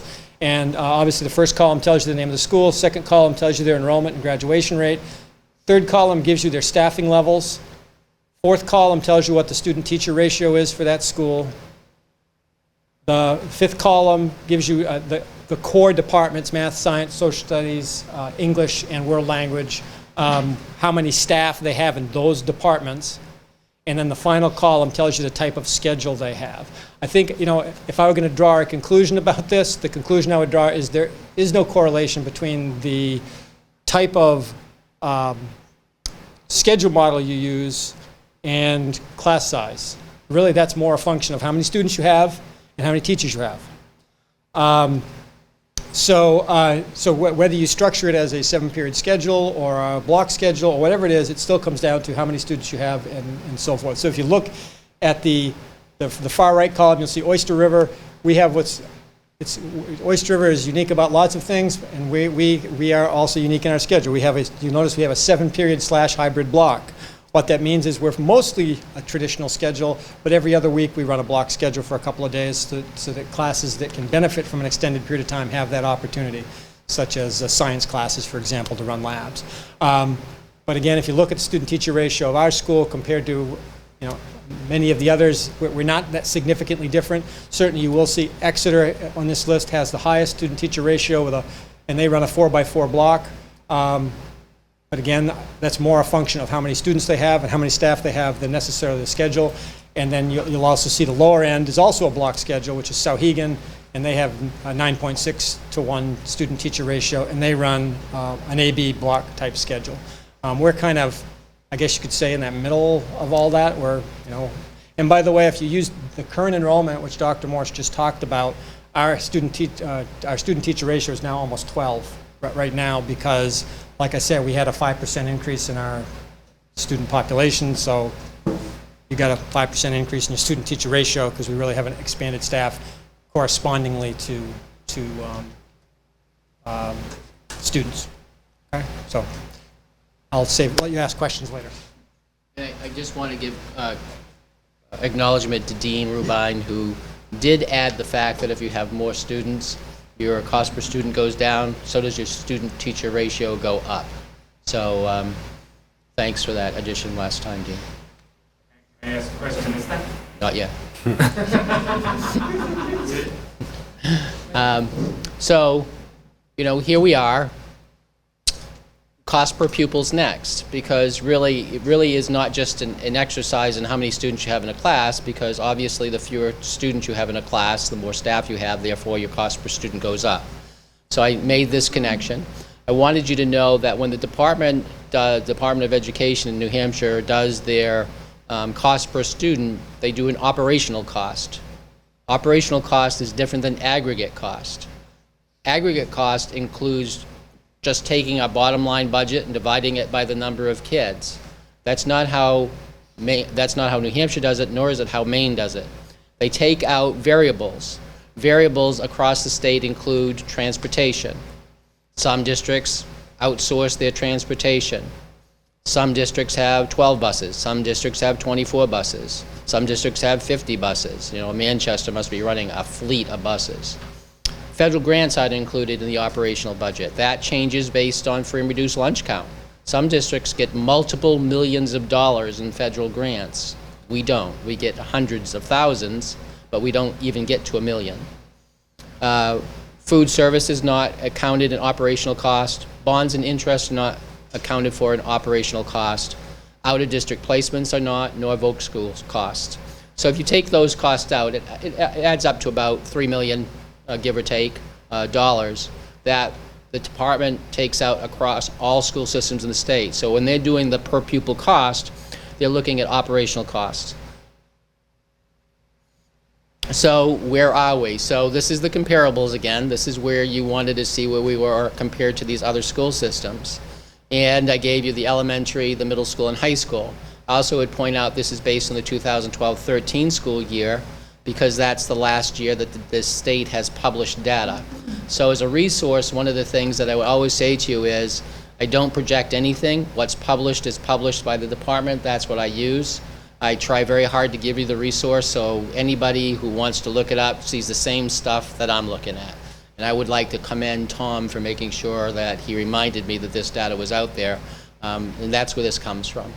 So you can see in our elementary, interestingly enough, of our 3 units, the elementary per student cost is actually the highest. That's really kind of unusual. My experience is the high school cost is usually the highest because of specialized equipment, microscopes, and a whole host of PE equipment, and a whole host of specialized equipment and technology for computer classes and so forth. But in our district, it happens to be the elementary schools. I really just think that's a product of the seniority of our staff at the elementary schools, because that's what drives our per pupil cost. We have a very senior staff, very gifted staff, and glad they're here, but that's what drives our elementary cost. And you can see the comparables. You can see when we look at the high school, for example, that we're not the most expensive, we're not the least expensive. At the elementary school, we happen to be very close to the most expensive, not the most expensive, but very close. And in the middle school, we're kind of the middle of the pack. So there's no, again, we talked about this when we chose the comparables. There's nothing really magic about the comparables other than we can look at them consistently and apply different benchmarks against them. So our cost per pupil, this is the aggregate list now. I'm not looking at the comparables anymore. but there's 145 approved elementary schools in New Hampshire. The cost of educating a child at the elementary level, we're 36th in the state. We're not number 5, we're not number 10, we're 36 out of 145. That puts us in the top quartile of costs in the state of New Hampshire, but it's the bottom of the top quartile, not the top. And I say that, and I'm emphasizing that, because I think one of the myths in our community is that our cost per pupil is one of the highest in the state. We are in the top quartile. We're not in the top 10%. We're not in the top 5%. We're in the top 25%. The middle school and the high school are a little bit different. Neither of them are in the top quartile. They're actually in the second quartile, and they're at the top of that. So in middle schools, there are 64 approved middle schools, and ours ranks 18th in the state. And there are 66 approved high schools, and our high school is 17th in the state. So just as a point of emphasis, we're not number 5, we're not number 10. You know, we're down the ranks a bit. We're in the top of the second quartile for both of those units. So just in kind of bringing this to a closure, the elementary schools are close to compliance with the goal policy IIB, but due to over-enrollment at Mohammed and the inability of me to balance class children between schools, we don't meet the goal almost universally, except for kindergarten, at Mohammed. We do meet the goal almost universally here at Mass Way. That's new for this year. Last year we had classes that bounced against the IIB policy. This year we don't. Oyster River, based on the language in the policy, the middle school is in compliance. And the high school, due to tuition students and an increase of new resident students, is as close to compliant with this policy as it's ever been in recent years. So as Todd pointed out, when there's exceptions, there's reasons for those exceptions, but it's not willy-nilly. There's a rationale behind why a class might be below 12, as Todd gave you a couple of examples, but universally they're not below 12. The average class size at the high school is 18 across the board. Then you can look at specific programs and see those variances. So Todd tried to create a slide for you that would give you that kind of information so you'd have a better understanding of how a high school matrix works. And of course, having the comparable against, you know, what is our master schedule and how it works, what's an AB schedule, what's a 4x4 schedule, what's a traditional schedule, what we learn is, and this was one of those, I think, aha moments for Todd Allen, because I've told him for the last couple of years, stop saying that choice means you need more staff, because it's not true. And finally, you know, this fall we sat down, he did the research, and when he did the research, he had to look up and say, you were right. It doesn't make a difference. And they knew that right from the get-go, but when you get past the mythology of what people believe and you go to data, this is a place where data really makes a difference. It tells you exactly what's going on as opposed to making assumptions. So here's some conclusions, and this is Great Schools research. Gains associated with small class size generally appear when class size is reduced to less than 20 students. Gains associated with small class size are stronger in early grades. That's what the research says, K3. Gains from small class size reduction in early grades continue for students throughout their career. So if you start out with small and reasonable class sizes K3, you get benefit for that from grades 4 through 12. It doesn't stop. And students in smaller class sizes are more likely to graduate from high school and go on to college. And if you look at our graduation rate and our college placement rate, that seems to be validated. So I brought the administrators up front, and I'm here. We try to give you some source material to have your discussion, and we're all available to answer any questions that you have. Thank you.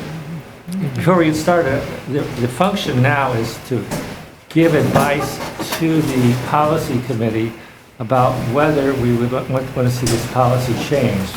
Typically, we want to avoid having a string of amendments about word changes. We want to get maybe more conceptual. And we would have 2 more cracks at it too, because if it is changed, it would come back to us for a first read and a second read. So the intent is to give a sense. Do we approve? Is our sense that this policy is working? Should it be changed? How? If we can get some kind of consensus about that. Okay. So I mean, there's a lot of other issues that are brought up. You know, But I think that's our function, you know, what do we want to tell the policy committee? Okay. Is that clear? No? Okay. No? So, first of all, I think, a test of any policy is when you take it out of the book and actually stress it. And I think over the last 2 years with the change of enrollment and everything that's happened, it's really it's put the policy to a test. I mean, you see, can we work with how the policy exists? And first of all, I think you guys, I've learned something over the last year, how complex it is to actually do all the scheduling, try to balance all the classes.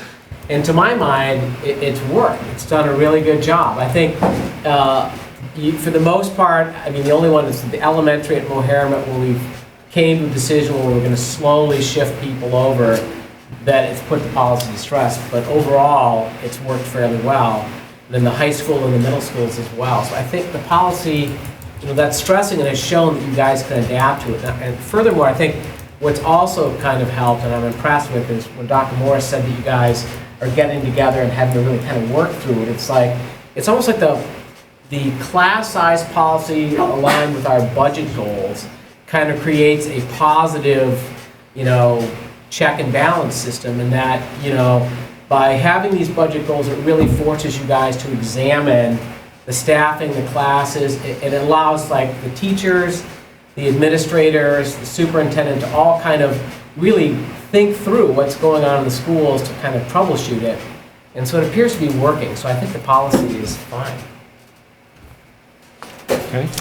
Just an observation that I found interesting from the data is if we're looking at the level that maybe we're most exceeding our policy, which is elementary school, that's where we're the most expensive. Intuitively you would think we've got the most kids there, that's where we're going to be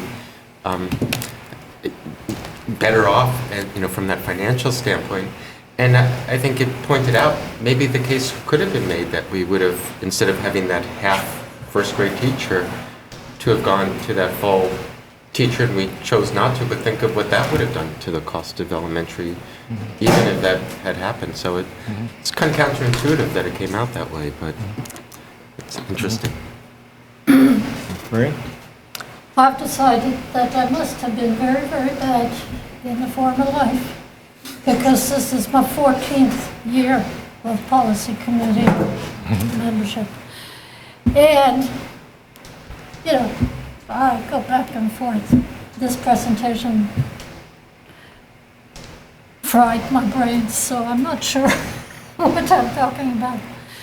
But I have vague memories of working on a class size policy before, and to go totally in a different direction.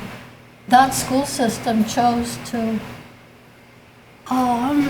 count special needs students as 1.5 when you got to class size, so as not to overwhelm teachers with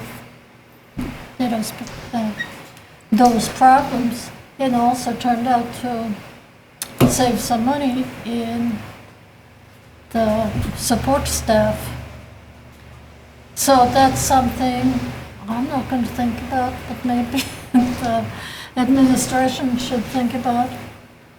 Then, of course, this what pops up in my mind, if we can only get, what did you say, 7 kids in exploring electricity, maybe we shouldn't have that class. Maybe we can't afford it.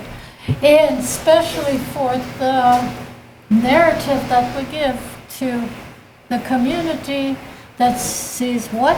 We have classes with 6 kids and so on. It would be better to talk about teacher load instead of, especially at the high school, where the sewing is combined with whatever. Because there are people in the community that focus in on those.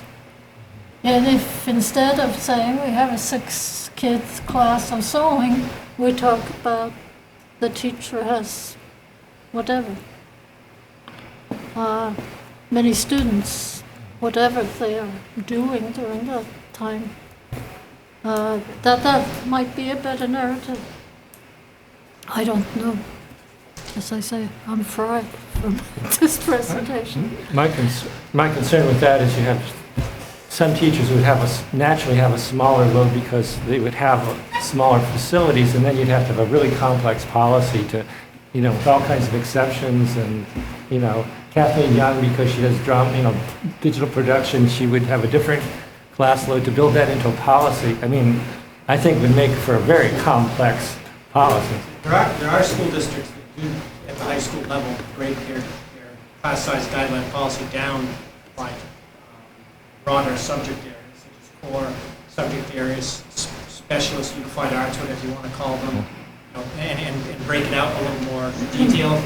Because I do think one of the things I struggle with when I'm asked to analyze the data, no matter how I do it, I haven't done enough. I should have done something else. And there's just a tremendous amount of information there. Last year I did provide you with the loads. And I don't have it here with me tonight, but I will tell you that every teacher has, I shouldn't say it, every core teacher that is dealing with the academic areas has somewhere between 80 and 100 students, obviously varied depending on which courses they're teaching. And obviously if you are a teacher such as Mike Troy, who teaches in Shaw, his student load is going to be 60-ish students per semester, and then it changes from semester to semester. But again, if there's a desire to take a closer look at it, I often find when I'm asked to present in a way of showing averages, I often find it dishonest because I know I'm giving you the average, but it's not really telling you what you want to know. So that's just my 2 cents. I just want to make one comment, Penny. Sure. I think this presentation, and I think other presentations that have been given, just suggest that this class size policy works. And I think it has enough flexibility so you can make decisions. It doesn't get overly specific, but I think it affirms a class size that is consistent with our goal of engaging every learner, individualized, not letting anybody fall through the cracks. And I know as a teacher, when I start getting 25, 26, what happens is you lose track of a couple kids. They become invisible to you. So I think this kind of hits it right at the right mark, and I think it's been used sensitively, thoughtfully, and I see no reason to change it, frankly.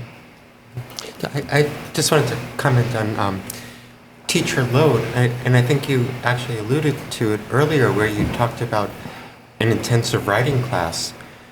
You could fit more chairs in the room, but the work that teacher is responsible for in that advanced setting is much greater than a basic English class. So I think if you're talking about loads, you're really talking apples and oranges if you're trying to compare loads with different classes. And some classes it's easier with more, and some it's not. So I don't see the value really with load. I think load comes with the honesty in the system that that each teacher is scheduled to what is the max, and I think the policy states that, which I think it does well. And I also think there's tremendous value in some of these courses that don't have many kids. And electricity we're talking about tonight, I think what we're trying to do is connect to every kid that's attending our school system, and I think that's kind of the credo that it's part of our strategic plan and our strategy, what defines our district. And if that's holding a kid in school, if that's leading to their career, and that's a wonderful career, I think we're doing really well by doing that. And if we eliminate some of those branches and pathways and are tunneling kids in a narrow focus, we're going to lose more kids, and I think that's a tremendous disservice. So I echo. I think the policy is well written. I think the way that you all as leadership team put it into reality is what makes it successful, and I think we're going in the right direction with that. Denise? Yeah. First of all, I want to say thank you because I thought that was a wonderful presentation and a lot of information. And so I'm hoping that we can get a copy of the presentation because I don't believe It's in your it is. email. It is. Mm-hmm. It was. It's separately, I think. Yeah. Oh. It's right next to the. It's right PDF. next to it. Oh, okay. I'm sorry, I missed it. I'm sorry because it was, and I thought particularly, I think the high school one that did have the columns that showed the range, but the average, and I thought that really kind of shed light on the subject, I think, in a way that maybe other kinds of presentation haven't quite done it. So thank you for that. And I guess, hearing everything, I mean, that's my inclination too, is I feel like the policy is pretty much working, as it is. I'm not really sure that we really do need to tinker with it.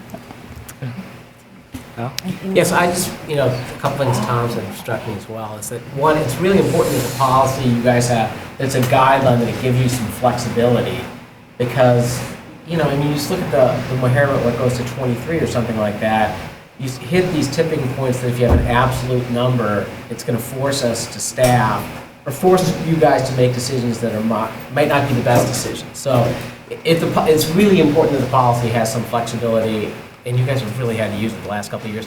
And I think the second thing about small class sizes, I think that, there's been budgetarily the last 2 years, it's really obvious you guys have very closely scrutinized what classes are there. And I think that it's important. So the dialogue is going on about what classes are offered in the elective system. And so there's that dialogue is going on. You're looking at class, there's a difference saying, well, we have this art class that offers something unique, we only have space like that, and it's filling that 16 every time, or has it declined and maybe it's no longer a necessary class.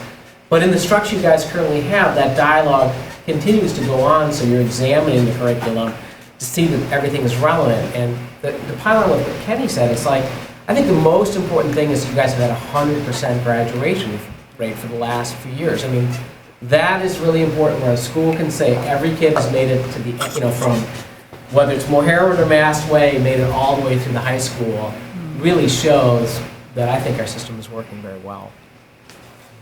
Are there other comments, questions, concerns? Because I mean, what I've heard is no major, sorry. That's okay.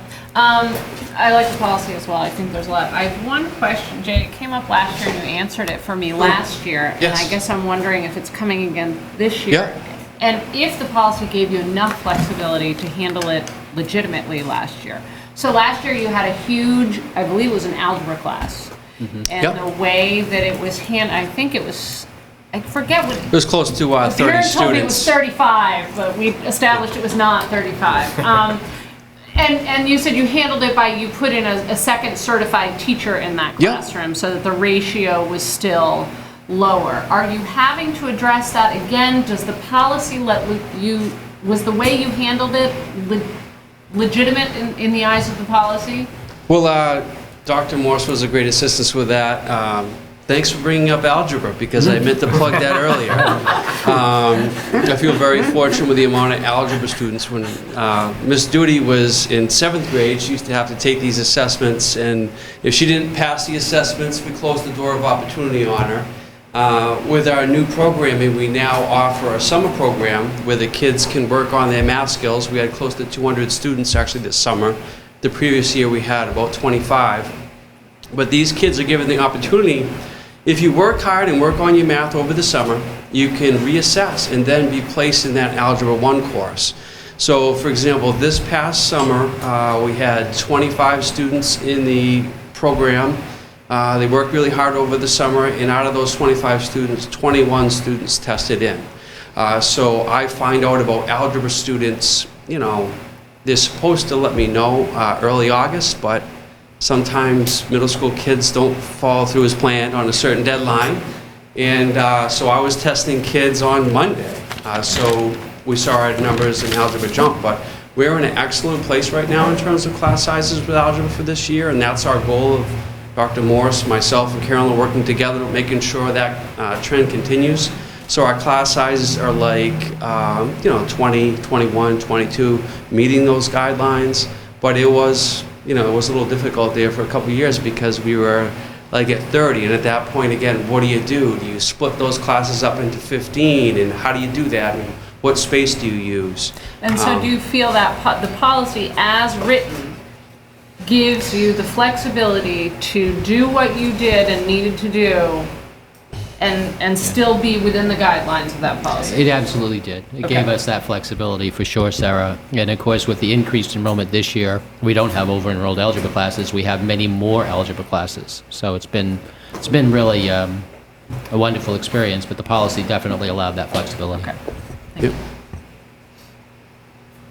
Are there other comments? I just have a question, actually. Okay. I don't quite know how to handle this, because it's like actually the policy committee has kind of kicked this policy up to the whole board, and the whole board is kind of working on it. So is it appropriate to make a motion to retain the policy as written for first read? Is that how it would be technically, or maybe send it back? No, if there's no change to the policy keep it? exists as it is. Yeah. It will be listed as reviewed Right. on Okay. the date. Okay. Since I've heard no suggestions that the policy needs to be changed, should we then just list it as reviewed and it maintains as it is? Is that Yep. okay? Is that agreeable to people? Okay. So why don't we take a 5-minute break before we get into the, is that all right? 5-minute break?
Okay. So we have the motion to approve the fiscal year 15-16 budget goals. Al? I'd like to make a motion to approve the fiscal year 2015 budget goals. Moved by Al, seconded by Denise. Is there discussion on this? This Maria? is 3%. Up to. Well, you said what is 3%? It is, the motion is to have up to 3%. Yes. Right? 3% or less. Or less. Huh? 3% or less. Yes, I just briefly went on Google to see what the rise of wages might be like. And since I'm not a researcher and I've asked a friend,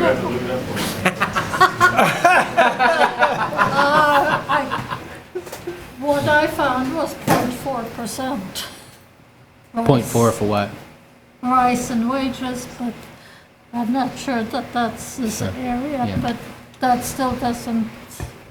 And I know Social Security has gone up by 1.5%. So I have a hard time with going above cost of living.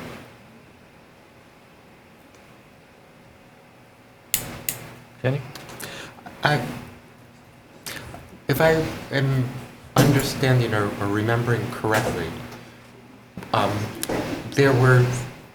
we knew that there were going to be increases based on contracts that had occurred. And I think the discussion pointed that if we keep to cost of living with the increases that are already in those contracts, it would mean cutting from our existing budget. So those contracts would get their increases, but we would then be cutting others. And I thought that part of our discussion became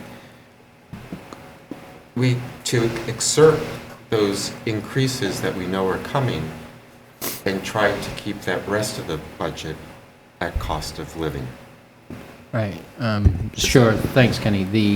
The idea here is, Sue and I are trying to project some pretty sizable cost increases into the budget, and it's not like, with a budget goal like this, that we plan on, going willy-nilly. We still plan on being frugal.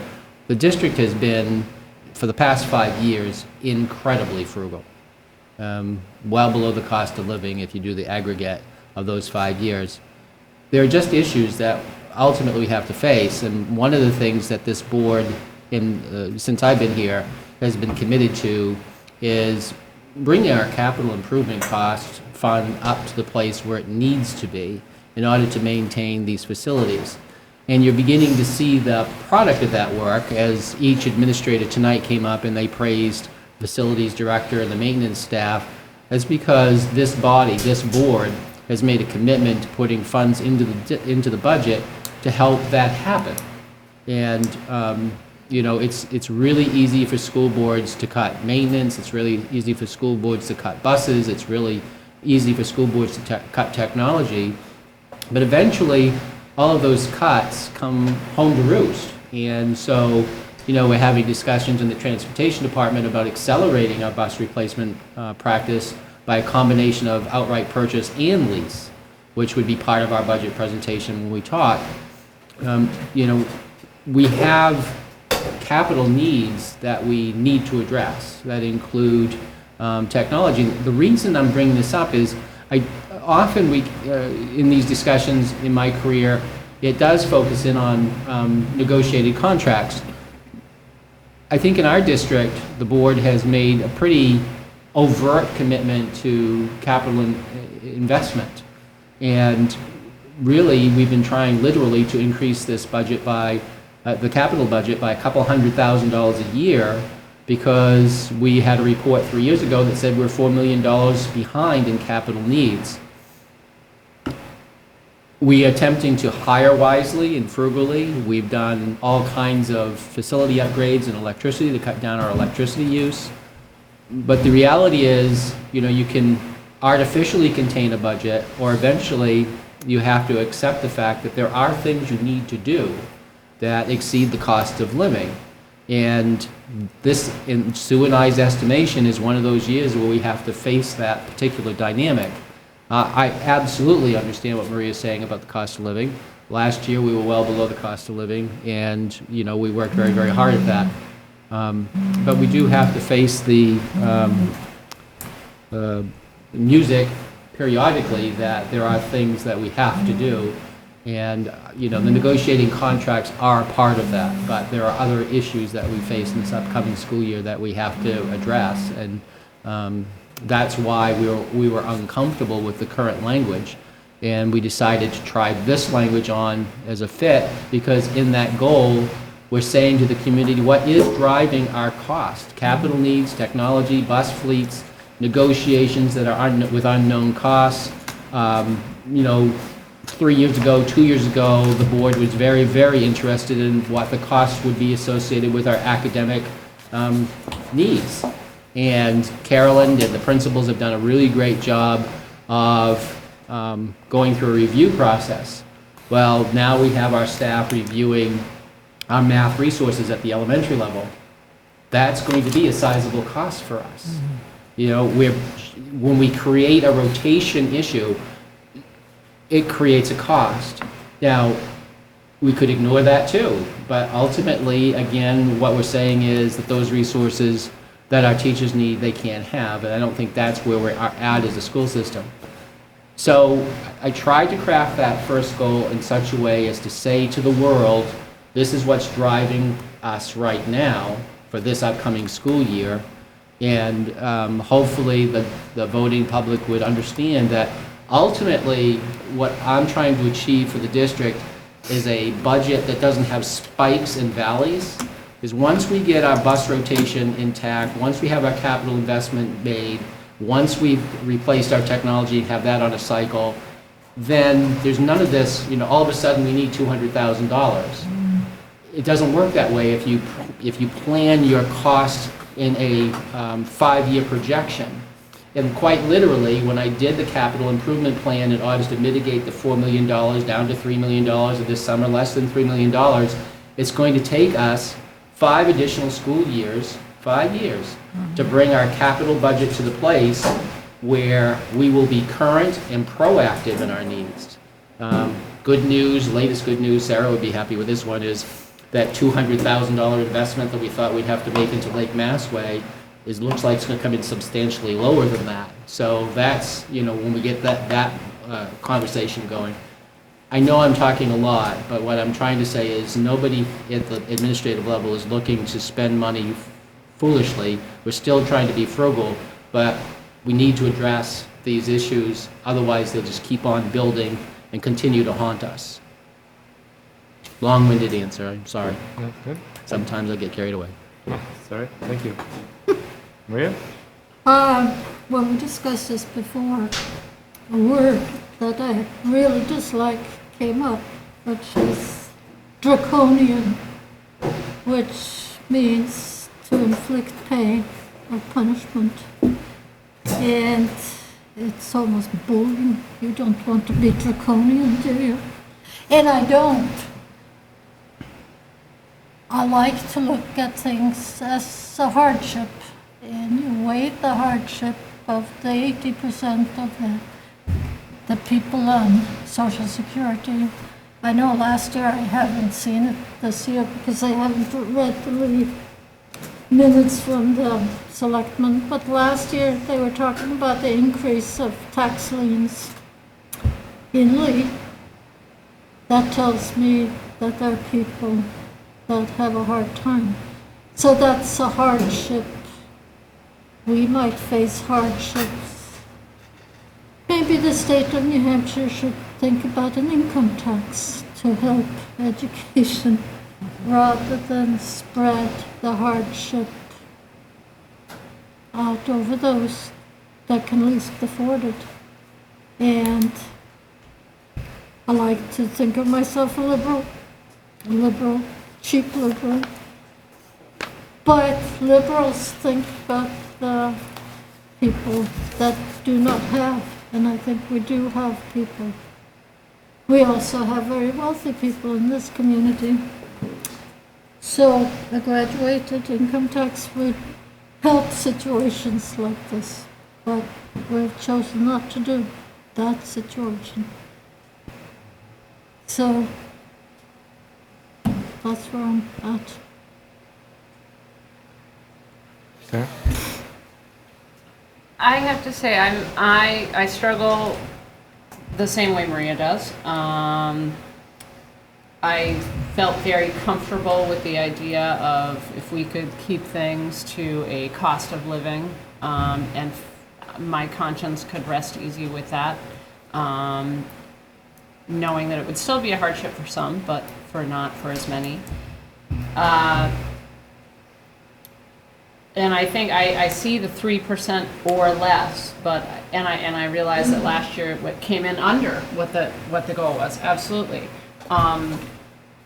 But I'm uncomfortable with it being as high as 3%, even understanding that we have things that need to be addressed, and that some of these things may just need to take a little longer to be addressed. So I'd like to see it lower than 3%.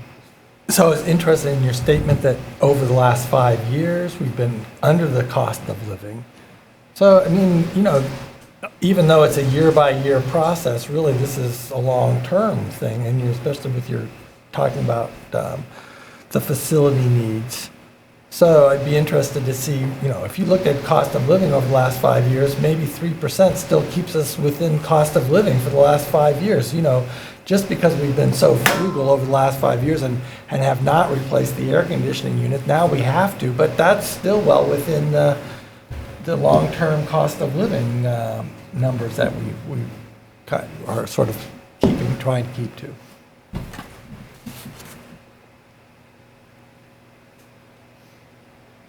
I would add that with Goal 1 stated the way it is, that Goal 6 doesn't need to be there. The revised Goal 5 could be deleted entirely because it's really restating what's in Goal 1.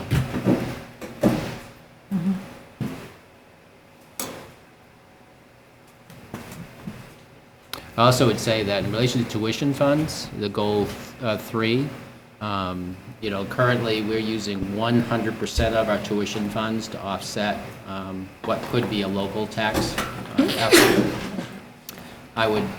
One of the barometers or one of the benchmarks that we used was that when we reached 125 students, we would then be faced with having to add staff at the high school.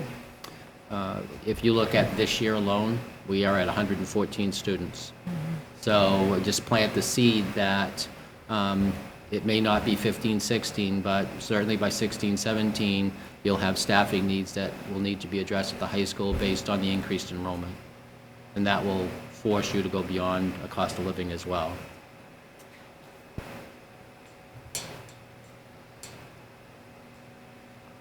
Because you have more students. Because you have more students. So your per student cost won't be going up, but your total cost will go up because you have We'll more have to students. start using some of that tuition money to offset staffing costs. Right now, we're using zero of it. We use 100% of it to offset taxes. Well, I'll speak in favor of this because I think that given, and I don't want to blame the teachers because I think we negotiated a fair contract. And last year we had the benefit because they shifted the health plan. So that gave us this huge, that's partly why we could do the 1.8% because we saved a lot of money off the health care plan. But they're not shifting again this year, so we don't have that benefit. So the total cost of the teacher's contract is about 2.7, 2.8 if I have it right, And I think, and my concern is if we came in cost of living, because that sounds like that would be a good goal, but given the teacher contract, given the technology needs, given the capital improvement needs, and I don't think you're saving money often by not doing those things, because you're spending it. Because then you have to spend it down the road, and sometimes things break down and you have a huge expense.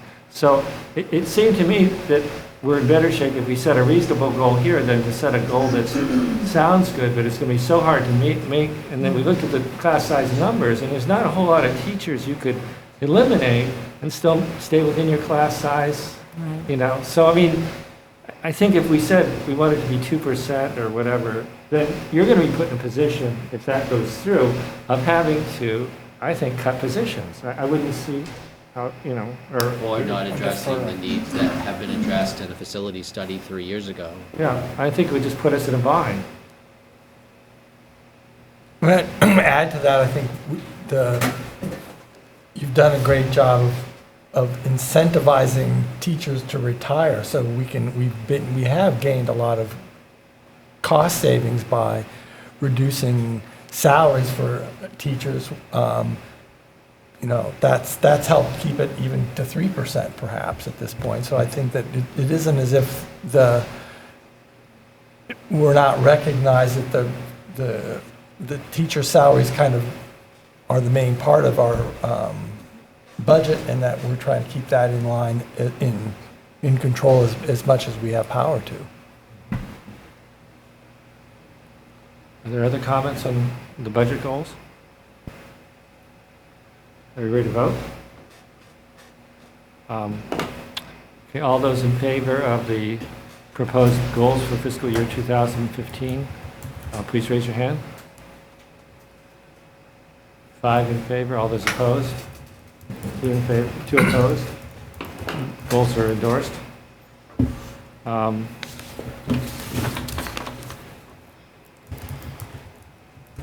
We have a motion to approve on second read the adoption of the strategic plan of finance and operations, which was presented to us at the last meeting. Al? I'd like to make a motion to approve for second read the adoption of the strategic plan for finance and operations. Moved by Al, seconded by Denise. Is there further discussion on this? Maria? First, a question. Is this a policy, since we have first read and second? No, we just decided to use that protocol. It's not a policy, it's just a matter of giving you the courtesy of having it for a couple weeks without having to make a decision. I second it. Yeah. Okay. I figure there's so much information that just to have it presented and vote on it. Then I do have some comments, which fits in with budget goals and the whole thing, that I think it's wonderful, the work that's been done discussing this and coming up with a plan.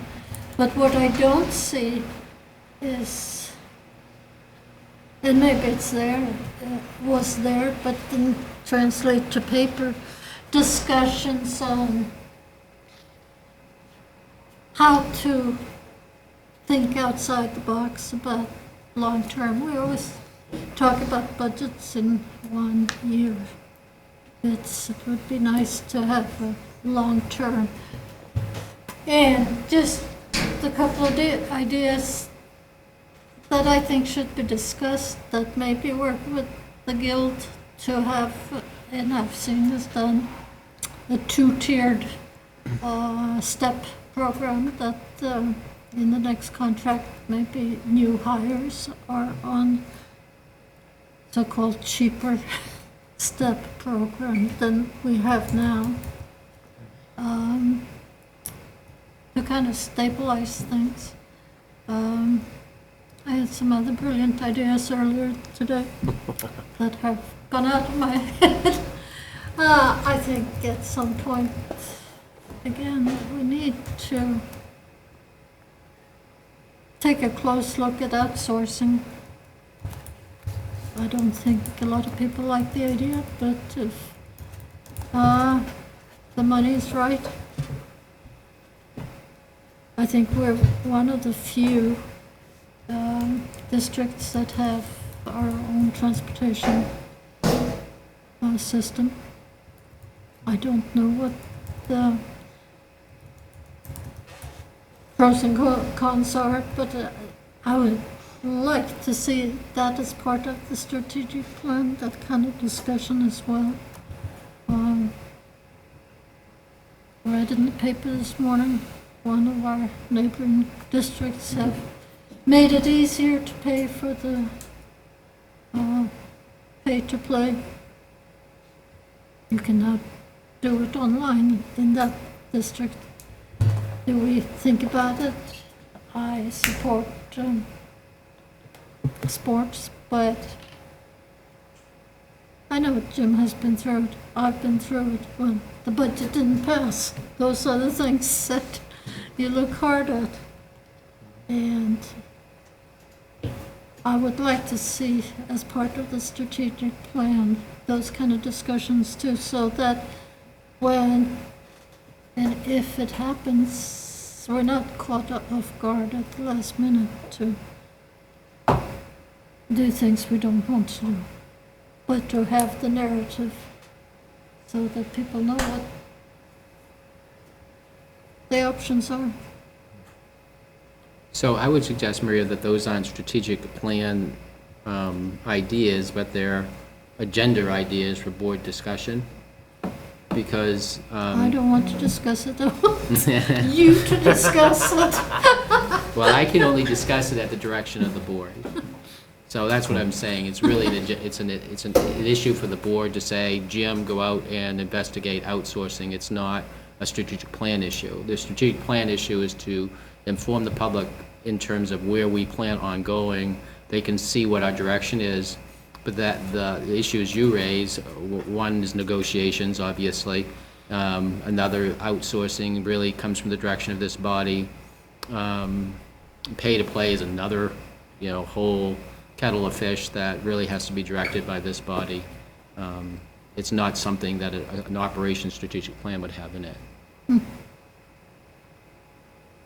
So I don't think this precludes us from discussing any Not of at those all. things, but I think that the work of the strategic plan here, they produced a very clear, focused, plausible road forward, and so I think, there's nothing in there that doesn't make sense to me, and I think it should go. We should support it. Ready to vote on it? Okay. All those in favor, please raise your hand. 7 in favor. Opposed? Motion passes. We really sincerely thank you for that, because a lot of people put a lot of time into that Yeah. from various Yeah. divisions. And Thank you so much. Thank you, those that put work into it. I mean, it was a very impressive document, very clear, very economical. Could we have a motion to approve the nomination of the Oyster River School District's School Resource Officer for Durham? Or we could make the motion to include the truant officers too, if you want to combine those. Al? I'd like to make a motion to nominate the Oyster River School District Resource Officer for the high school and the middle school, and the truant officers for Lee, Mastway, and Moharriman. Moved by Al. Seconded by Kenny. Discussion? Yeah, Denise? I have a question, I'm sorry, but what That's does the truant, wasn't aware that we had truant officers for Mastway and Moharriman, and maybe could explain a Sure, little bit about the role at that? The state law requires us to have truant officers, and in both of the small towns, the police departments have agreed to take on that role, and they actually do a great job. Carrie or Dennis will call on a particular student, and the police department follows through, goes to the homes, knocks on the doors, visits the families. Really, it's a great support, done not in a scary way, but done in a way of, can you tell us why your child hasn't been in school for the last, 10 days, because we have no idea.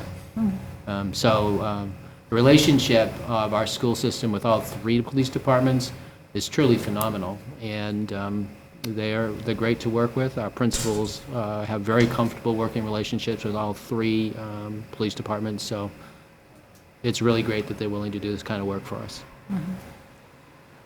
Remember, there used to be a TV show, The Little Rascals, where there was always a really mean truant officer, he's a really scary guy. Remember that? And he's trying to track him down. Yeah. We always hope to have at least one. Yeah. Probably not such a tough job anymore. Okay, so we moved and seconded, right? So all discussion? All those in favor, please raise your hand. 7 in the affirmative. We have a motion to sign MS 25/DOE 25. And Sue, could you maybe just explain what signing means? Okay. Those are just the official forms for the Department of Education to determine cost per pupil, DOE 25. Okay. And MS 25 is for the tax rate. So Okay. And signing, just your signature means that you've approved the numbers we're reporting, and they'll massage them a little bit and do the numbers. Okay. What it is, last year's budget. So in December, you'll get an updated cost per pupil. Okay, thank you. And I think you got a copy of those reports too. Mhm. So if you look on the back page of the DOE 25, you'll see the estimated cost per pupil. If you want to know what it is, what it could possibly be, because it's going to be massaged a little bit, but I think you'll be Okay. happy with those numbers, so. Great, thank you. Anything else? Other questions for Sue? Kelly? No, I'm just going to move to approve it. Okay, so, I'm sorry, I've lost track. Have we moved on? No, we haven't moved. Okay, can we have a motion? So I make a motion that we sign the MS-25 and the DOE-25. DOE, I guess it's slash. Moved by Kenny, seconded by Al. Discussion? All those in favor, please raise your hand. 7 in the affirmative. Okay. Motion passes. We have a motion to approve, I think, just 2 policies, right? Yes. I would like to pull the policy on drugs and alcohol. We haven't met since the last meeting, and we haven't had a chance to discuss Ed's input. Oh, there were changes, though. Were there? Mm-hmm. Not because we, Yeah, we followed it, we did that. you did it without us? We did, it couldn't seem like a pretty straightforward clerical thing, so I hope I didn't assume too much in doing that. I just took Ed's thing and we tweaked it, Okay. Oh, here it Ed's is. advice, his recommendations. So they were done. In that case, I withdraw my poll. Withdraw your poll? Yeah. Okay. Al? If people don't mind, I'd like to, and it's not controversial, to approve as a slate, policy JLCJ, which is concussions and head injuries, and policy JICH, which is drugs and alcohol use by students. I am not totally satisfied with. Okay, so this which one, the drug and alcohol one? Yes, please. Okay, so let me change that. I'd like to make a motion to approve, take these off, policy JLCJ, which is concussions and head injuries. I know. I'll second that. Second, moved by Al, seconded by Denise. You had some, did you have, is this what? This is the drug and alcohol one? No, this is the Oh, I concussion. have no questions. Yeah, you're, okay, is everybody fine with that one? Okay. Further discussion on this? Okay. All those in favor, please raise your hand. 7 in the affirmative. None opposed? Okay, so that policy JLCJ is approved on second read. And so, would you want to communicate, you have concerns about the other ones? So- It's just a one wording thing. It just Okay. makes it sound, the policy sound kind of crazy, so I Okay. just have one sentence. Okay, why that don't I you don't like. revise the sentence? Let's not, I don't think to hold it up just for one sentence. Can make a motion. Can you make it a motion to approve it? Yeah, because it won't change the meaning of the policy whatsoever. So you could Okay. make the motion to approve it with the, With a change. with a change. Okay, I'd like to make a motion to approve policy number JICH, drug and alcohol use by students, with the change of under rules and sanctions, under C, rules and sanction, it now says, students are prohibited from consuming, smoking, possessing, furnishing, selling, receiving, buying, manufacturing, administering, dispensing, and being under the influence of prohibited substances. But the sentence sort of says the students are prohibited from using prohibited substances. So So get it rid of just the double. sounds, so it just should say, there will be no consuming, smoking, et cetera, et cetera, et cetera, of prohibited substances. Just okay. Just to change that kind of awkward wording. Sounds good. Did you read that one more time? No. So students will not Yeah. consume, smoke, possess, furnish, sell, It's just taking sell, non- take the ings off of everything. Getting That'd be too fine, concerning, too. Double prohibited. Does everybody, I'm going to second the motion. moved by Ed with the slight change of wording, seconded by Al. Are we okay with this? Mhm. You ready to vote? All those in favor, please raise your hand. 7 in the affirmative. The policy is approved on second reading. Wonder if we could skip updates, move to public comments, because it's pretty late now. Is that all right, people? Okay. Public comment? More than 3 minutes here, so I'm gonna go as fast as. I looked at the inflation numbers. It's 2% for the country through July last year, through last July, 12 months. 1.8 in New England. 1.8% wage growth. Oh, really? And 1.7% looks, well, I mean, it's still up in the air, but it's going to be around the same for a Social Security increase. All those numbers are always about the same. Congratulations on reaching the class size limits and getting to a nice cost per pupil, and that really was 5 years of keeping the budget down and growing the school, and without going crazy hiring. And I think that is really excellent work. Okay, so that's the. I didn't see 4th grade on the presentation. I have a 4th grader, so I have to comment on that. Okay, about the IIB. Let's remember why it's a terrible policy. For years, we ran around with the number 18, and we said the number 18 was in IIB as the suggested minimum class size. There is no suggested minimum class size in policy IIB beyond 12. If it's below 12, you have to talk to the super. I think there should be a suggested minimum class size. It determines the budget, and we were often below it. We seem to have gotten closer this round, but the future is the future, and I think it would be very important to at least have some guidelines.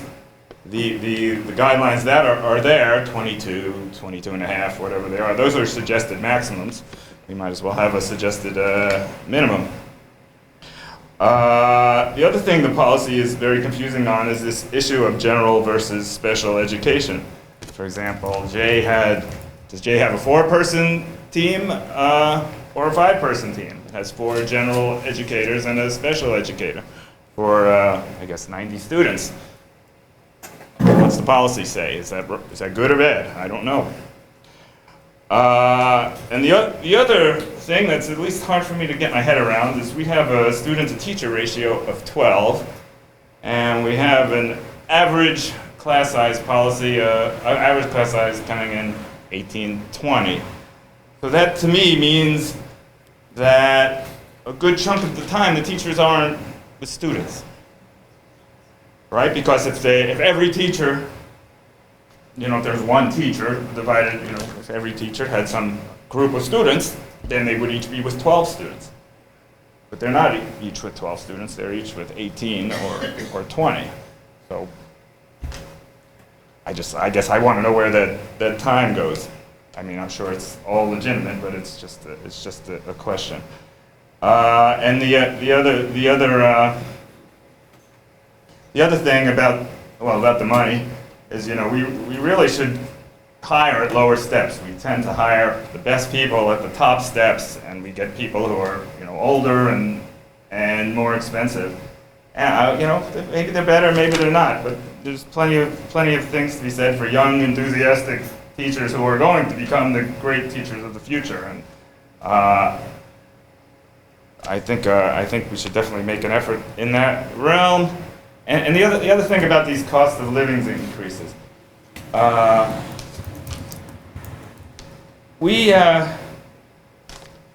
first of all, we've been doing this great thing of going at cost of living, at inflation, where most schools go at a rate much higher than inflation. The rate of school cost is much higher. So you guys are doing great work there. Just keeping to that. And and we've been keeping to these cost of living numbers even with increased students. So that's really hard. That is basically cutting. And you guys really did find ways to cut. There was the energy audit, we saved a bunch of money, the retirement incentives, the health plan. These were the things that helped us maintain this fight against the rising cost. And we kind of need more.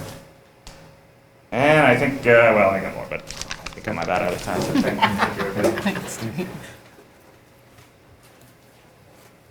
David Taylor from Durham. I have three comments. First, in response to Dean's question about the difference between the 12 and the 18.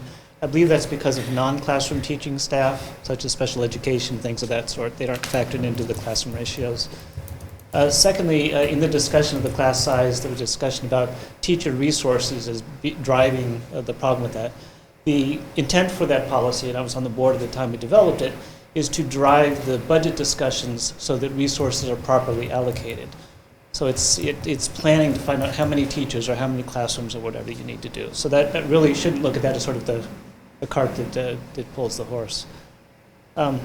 Lastly, if I remember the policy, at least when we originally did it, the target, again, sort of addressing Dean's question about the minimum, was to shoot for 10% below the guidelines in terms of that budgeting process. So if you have a 22 target, 22 guideline, you would shoot for 20 kids in each class, and that's what you sort of budget for, and that allows you for growth and things of that sort, kids coming in the district and so on. Thank you. Thank you.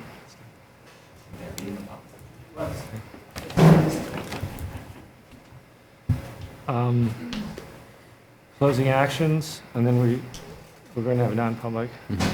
Okay. Future meetings, 17th, Maharmet, 3rd at Oyster River Middle School, and then on the 23rd, the school budget workshop. Okay. So do we adjourn and then go to non-public, or how do we? Is it non-meeting or non-public? It's inside your folder. The process is inside your folder, Tom. The blue one. Here? Give it to me. I always get confused between the two. It's a non-public. Non-public, I don't think you do adjourn. It's a Now we have to non-public session. We have to do why. So we have to, And then do a roll call vote. so it says it's about, so it'll be C.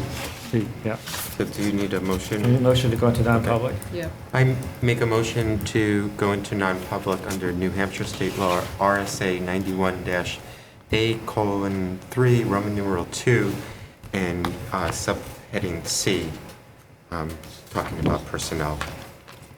Okay. Moved by Kenny, seconded by Al, and this has to be a roll call vote. Okay. And we say our name, right? Yes. Denise Day, aye. Sarah Farwell, aye. Kenny Rotner, yes. Al Holland, aye. Tom Newkirk, aye. Charlie, aye. Maria Bright, aye. Okay, so we'll go into non-public. I don't know where we're. Oh, we have non-public here. Carrie, Carrie, maybe where are we going? everybody leaves.